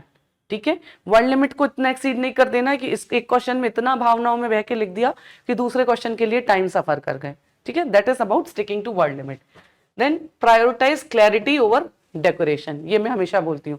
कुछ लोगों को लगता है कॉपी जितनी डेकोरेटेड रखेंगे, पूरा हेडिंग लिखेंगे तो ऐसे ऐसे ऐसे करके बनाएंगे। मैंने देखा है बहुत लोग ऐसी कॉपीज अपनी डालते भी हैं। मुझे नहीं लगता कि कोई रियल एग्जाम में इस तरीके की चीजें कर सकता है, और इन सब चीजों से भ्रमित होकर आपको भी अपनी कॉपी में ये करना है। मैंने कुछ लोगों की कॉपी देखी, वो डायग्राम का भी जो बॉक्स बनेगा तो ऐसा लगेगा स्केल से पूरा, मैं तो यहाँ भी सीधा नहीं बना पा रही हूँ, स्केल से बॉक्स बनाए हैं, फिर उसको पूरा बहुत अच्छे से लेबल करना होता है बिकॉज समझ में आए। बट ठीक है, इंडिया का मैप भी बनाना, मतलब मैं तो अभी भी बनाऊं तो बस हो गया, काम चलना चाहिए ऐसा। अब वहां पे आप 5 मिनट लेके डायग्राम ही बना रहे हैं और क्वेश्चन छोड़ दे रहे हैं, तो दैट इज नॉट वर्थ। तो डेकोरेशन में काम नहीं करना है। ये आर्ट एंड कल्चर का पेपर नहीं है कि क्राफ्ट का पेपर है, दिस इज सिविल सर्विस का एग्जाम। उस लेवल से ही आपके डायग्राम्स या फ्लो चार्ट बनना चाहिए कि एक क्लैरिटी रहे, एग्जामिनर को समझ में आए कि क्या बनाया है। ठीक। न्यू नेक्स्ट है स्टेट स्पेसिफिक रेफरेंसेस। वो मैंने आपको अभी बोला भी कि स्टेट स्पेसिफिक रेफरेंसेस जहां जहां काम आ सकते हैं वो चीज आपको लाने की कोशिश करना है। इवन जीएस 1 2 3 4 में जबरदस्ती नहीं घुसाना कि हर चीज आप यूपी स्पेसिफिक ही ला रहे हैं, क्योंकि यूपी स्पेसिफिक का पेपर है हमारे पास यूपी की नॉलेज दिखाने के लिए। बट कुछ इनिशिएटिव्स आर वेरी मेजर, जैसे मिशन शक्ति पहले यूपी में आया है, then it was replicated in pan India level. तो जो ऐसे इनिशिएटिव्स हैं जो यूपी से ही आके और इतने प्रेज वर्दी थे कि उसको नेशनल लेवल पे लगाया गया, उन चीजों को लिखने में बिल्कुल हिचकिचाना नहीं है। Then practice with mock test, time, expertise, confidence, तीनों चीज सिर्फ और सिर्फ टेस्ट सीरीज लिख के ही आएगी और किसी चीज से नहीं आएगी। किसी को भी सुन के, कितना भी पढ़ के नहीं आएगा। प्रीलिम्स पढ़ के हो जाता है बिकॉज वहां आंसर आपकी आंखों के सामने होता है, आपको आइडेंटिफाई करना होता है। मेंस नहीं होता है। मेंस जब तक आप नहीं लिखेंगे तब तक आपको कॉन्फिडेंस आना शुरू नहीं होगा। Then end every answer with a forward looking conclusion. आप कंक्लूजन्स को हमेशा फॉरवर्ड लुकिंग करिए। देखिए अभी हम जो भी टॉपिक्स डिस्कस कर रहे हैं, जिन भी एस्पेक्ट्स पे बात कर रहे हैं, उसके क्या रिपरकशंस हैं वो भी डिस्कस कर रहे हैं। जब भी कोई, मान लो अगर ये पूरा लेक्चर है, इस लेक्चर को मैं डिप्रेसिंग एंड में खत्म कर दूं कि ऐसे तो नहीं हो पाएगा, अब आप इतना लेट हो चुके हैं, अब आपको ऐसा है, अब या तो 12 घंटे 15 घंटे पढ़िए नहीं तो एग्जाम नहीं हो पाएगा, तो क्या आपको अच्छा लगेगा? आपको लगेगा क्यों आए, 2 घंटे का समय अपना बर्बाद कर दिया, राइट। बट अगर मैं आपको इस चीज में होप दिखाऊं कि नहीं, देयर इज स्टिल टाइम, और वो भी जस्टिफाइबल होप, ऐसा नहीं है कि सिर्फ हाइपर रियलिस्टिक वे में मैं आपको बता रही हूँ, एक पॉजिटिव वे में आपको होप बताऊं और दिखाऊं देयर इज स्टिल टाइम। अगर आप प्रॉपर मैनेजमेंट करें तो कर सके, तो फॉरवर्ड लुकिंग होगा तो आपके अंदर भी एक होप आएगी, that will give a smile on your face. And when you leave a place with a smile on your face, तो वो कहीं ना कहीं आपका जो वो पॉजिटिव इंपैक्ट होगा वो आपकी पढ़ाई भी अच्छी करेगा। Same thing with the examiner. अगर आंसर्स के आपके कुछ हो सकता है, आपने आंसर का जो अंदर की बॉडी है उसमें कुछ भी पॉइंट्स लिख दिए, कंक्लूड अगर अच्छा किया है तो मे बी वो आपको आधा नंबर एक्स्ट्रा दे जाए। That is the potential of conclusion. कुछ लोग इंट्रो कंक्लूजन छोड़ भी आते हैं। मैंने जो कॉपी चेक की थी अपनी आरटीआई से, मैंने एक चीज देखी थी कि जब वो कॉपी चेक करते हैं, they give marks in 3 places. जैसे ये 2 पेज का फॉर एग्जाम्पल आंसर है, तो यहाँ साइड पे मार्जिन होती है, आपने देखा होगा, जहां पे मार्क्स लिखने होते हैं ना, दोनों साइड पे मार्जिन होती है इनफैक्ट हमारी कॉपी में। तो जो कॉपी होती है आप उसमें देखेंगे, एक वो इंट्रो के पास यहाँ पे कुछ मार्क्स लिखे होते हैं, दोनों पेज पढ़ के एक मेन बॉडी के पास मार्क्स लिखे होते हैं, एक कंक्लूजन के पास मार्क्स लिखे होते हैं, और तीनों का सम अप करके इस साइड पे फाइनल मार्क्स लिखे होते हैं। ठीक है, तो इसका मतलब ये है कि इंट्रो और कंक्लूजन अपने आप में मार्क्स कैरी करते हैं। तो अगर आपको ये लगे कि जल्दी जल्दी में किसी क्वेश्चन का इंट्रो ही छोड़ दिया या कंक्लूजन ही छोड़ दिया, so there you will be losing marks, because उस चीज में अगर इंडिविजुअल मार्क्स मिल रहे हैं मतलब उनको भी ये चीज प्री डिटरमाइन कही गई है कि इंट्रो और कंक्लूजन के मार्क्स हैं और इतने बॉडी के मार्क्स हैं, राइट। तो इस चीज को मिस नहीं करना है। नाउ अबाउट दी सफलता बैच। सफलता इज समथिंग जो हमने साल कॉइन किया है। सफलता ऑल्दो जो 2024 का यूपी पीसीएस मेंस है उसमें भी हुआ था, but there is a lot of transformation we did in Safalta this year. First thing is जो हमने यहाँ पे बात की है, अ डेडिकेटेड टेस्ट सीरीज जिसमें आपको 2-2 सेक्शनल और 2-2 एफएलटी देखने को मिलते हैं। So you get to revise the syllabus 3 times, right. Plus you also get open real time simulation.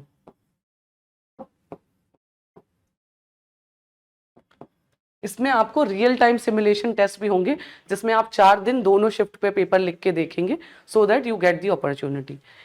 You also gate classes, and when I से क्लासेस, इस पे सिर्फ वैल्यू एडिशन क्लासेस हैं, because I also understand that कि अभी जो time frame है, अगर इसमें मैं आपको 3 महीने की ही क्लासेस ही दे दूं तो वो आपके लिए वर्थ नहीं है।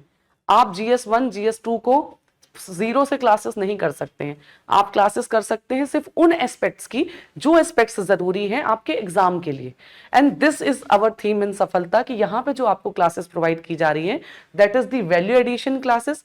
ये वो क्लासेस हैं जो कहीं ना कहीं, जिससे आप डायरेक्ट क्वेश्चंस देखने मिलेंगे आपको, और कहीं ना कहीं आपको वो होगा स्पेसिफिकली क्लासेस फॉर 5 and 6।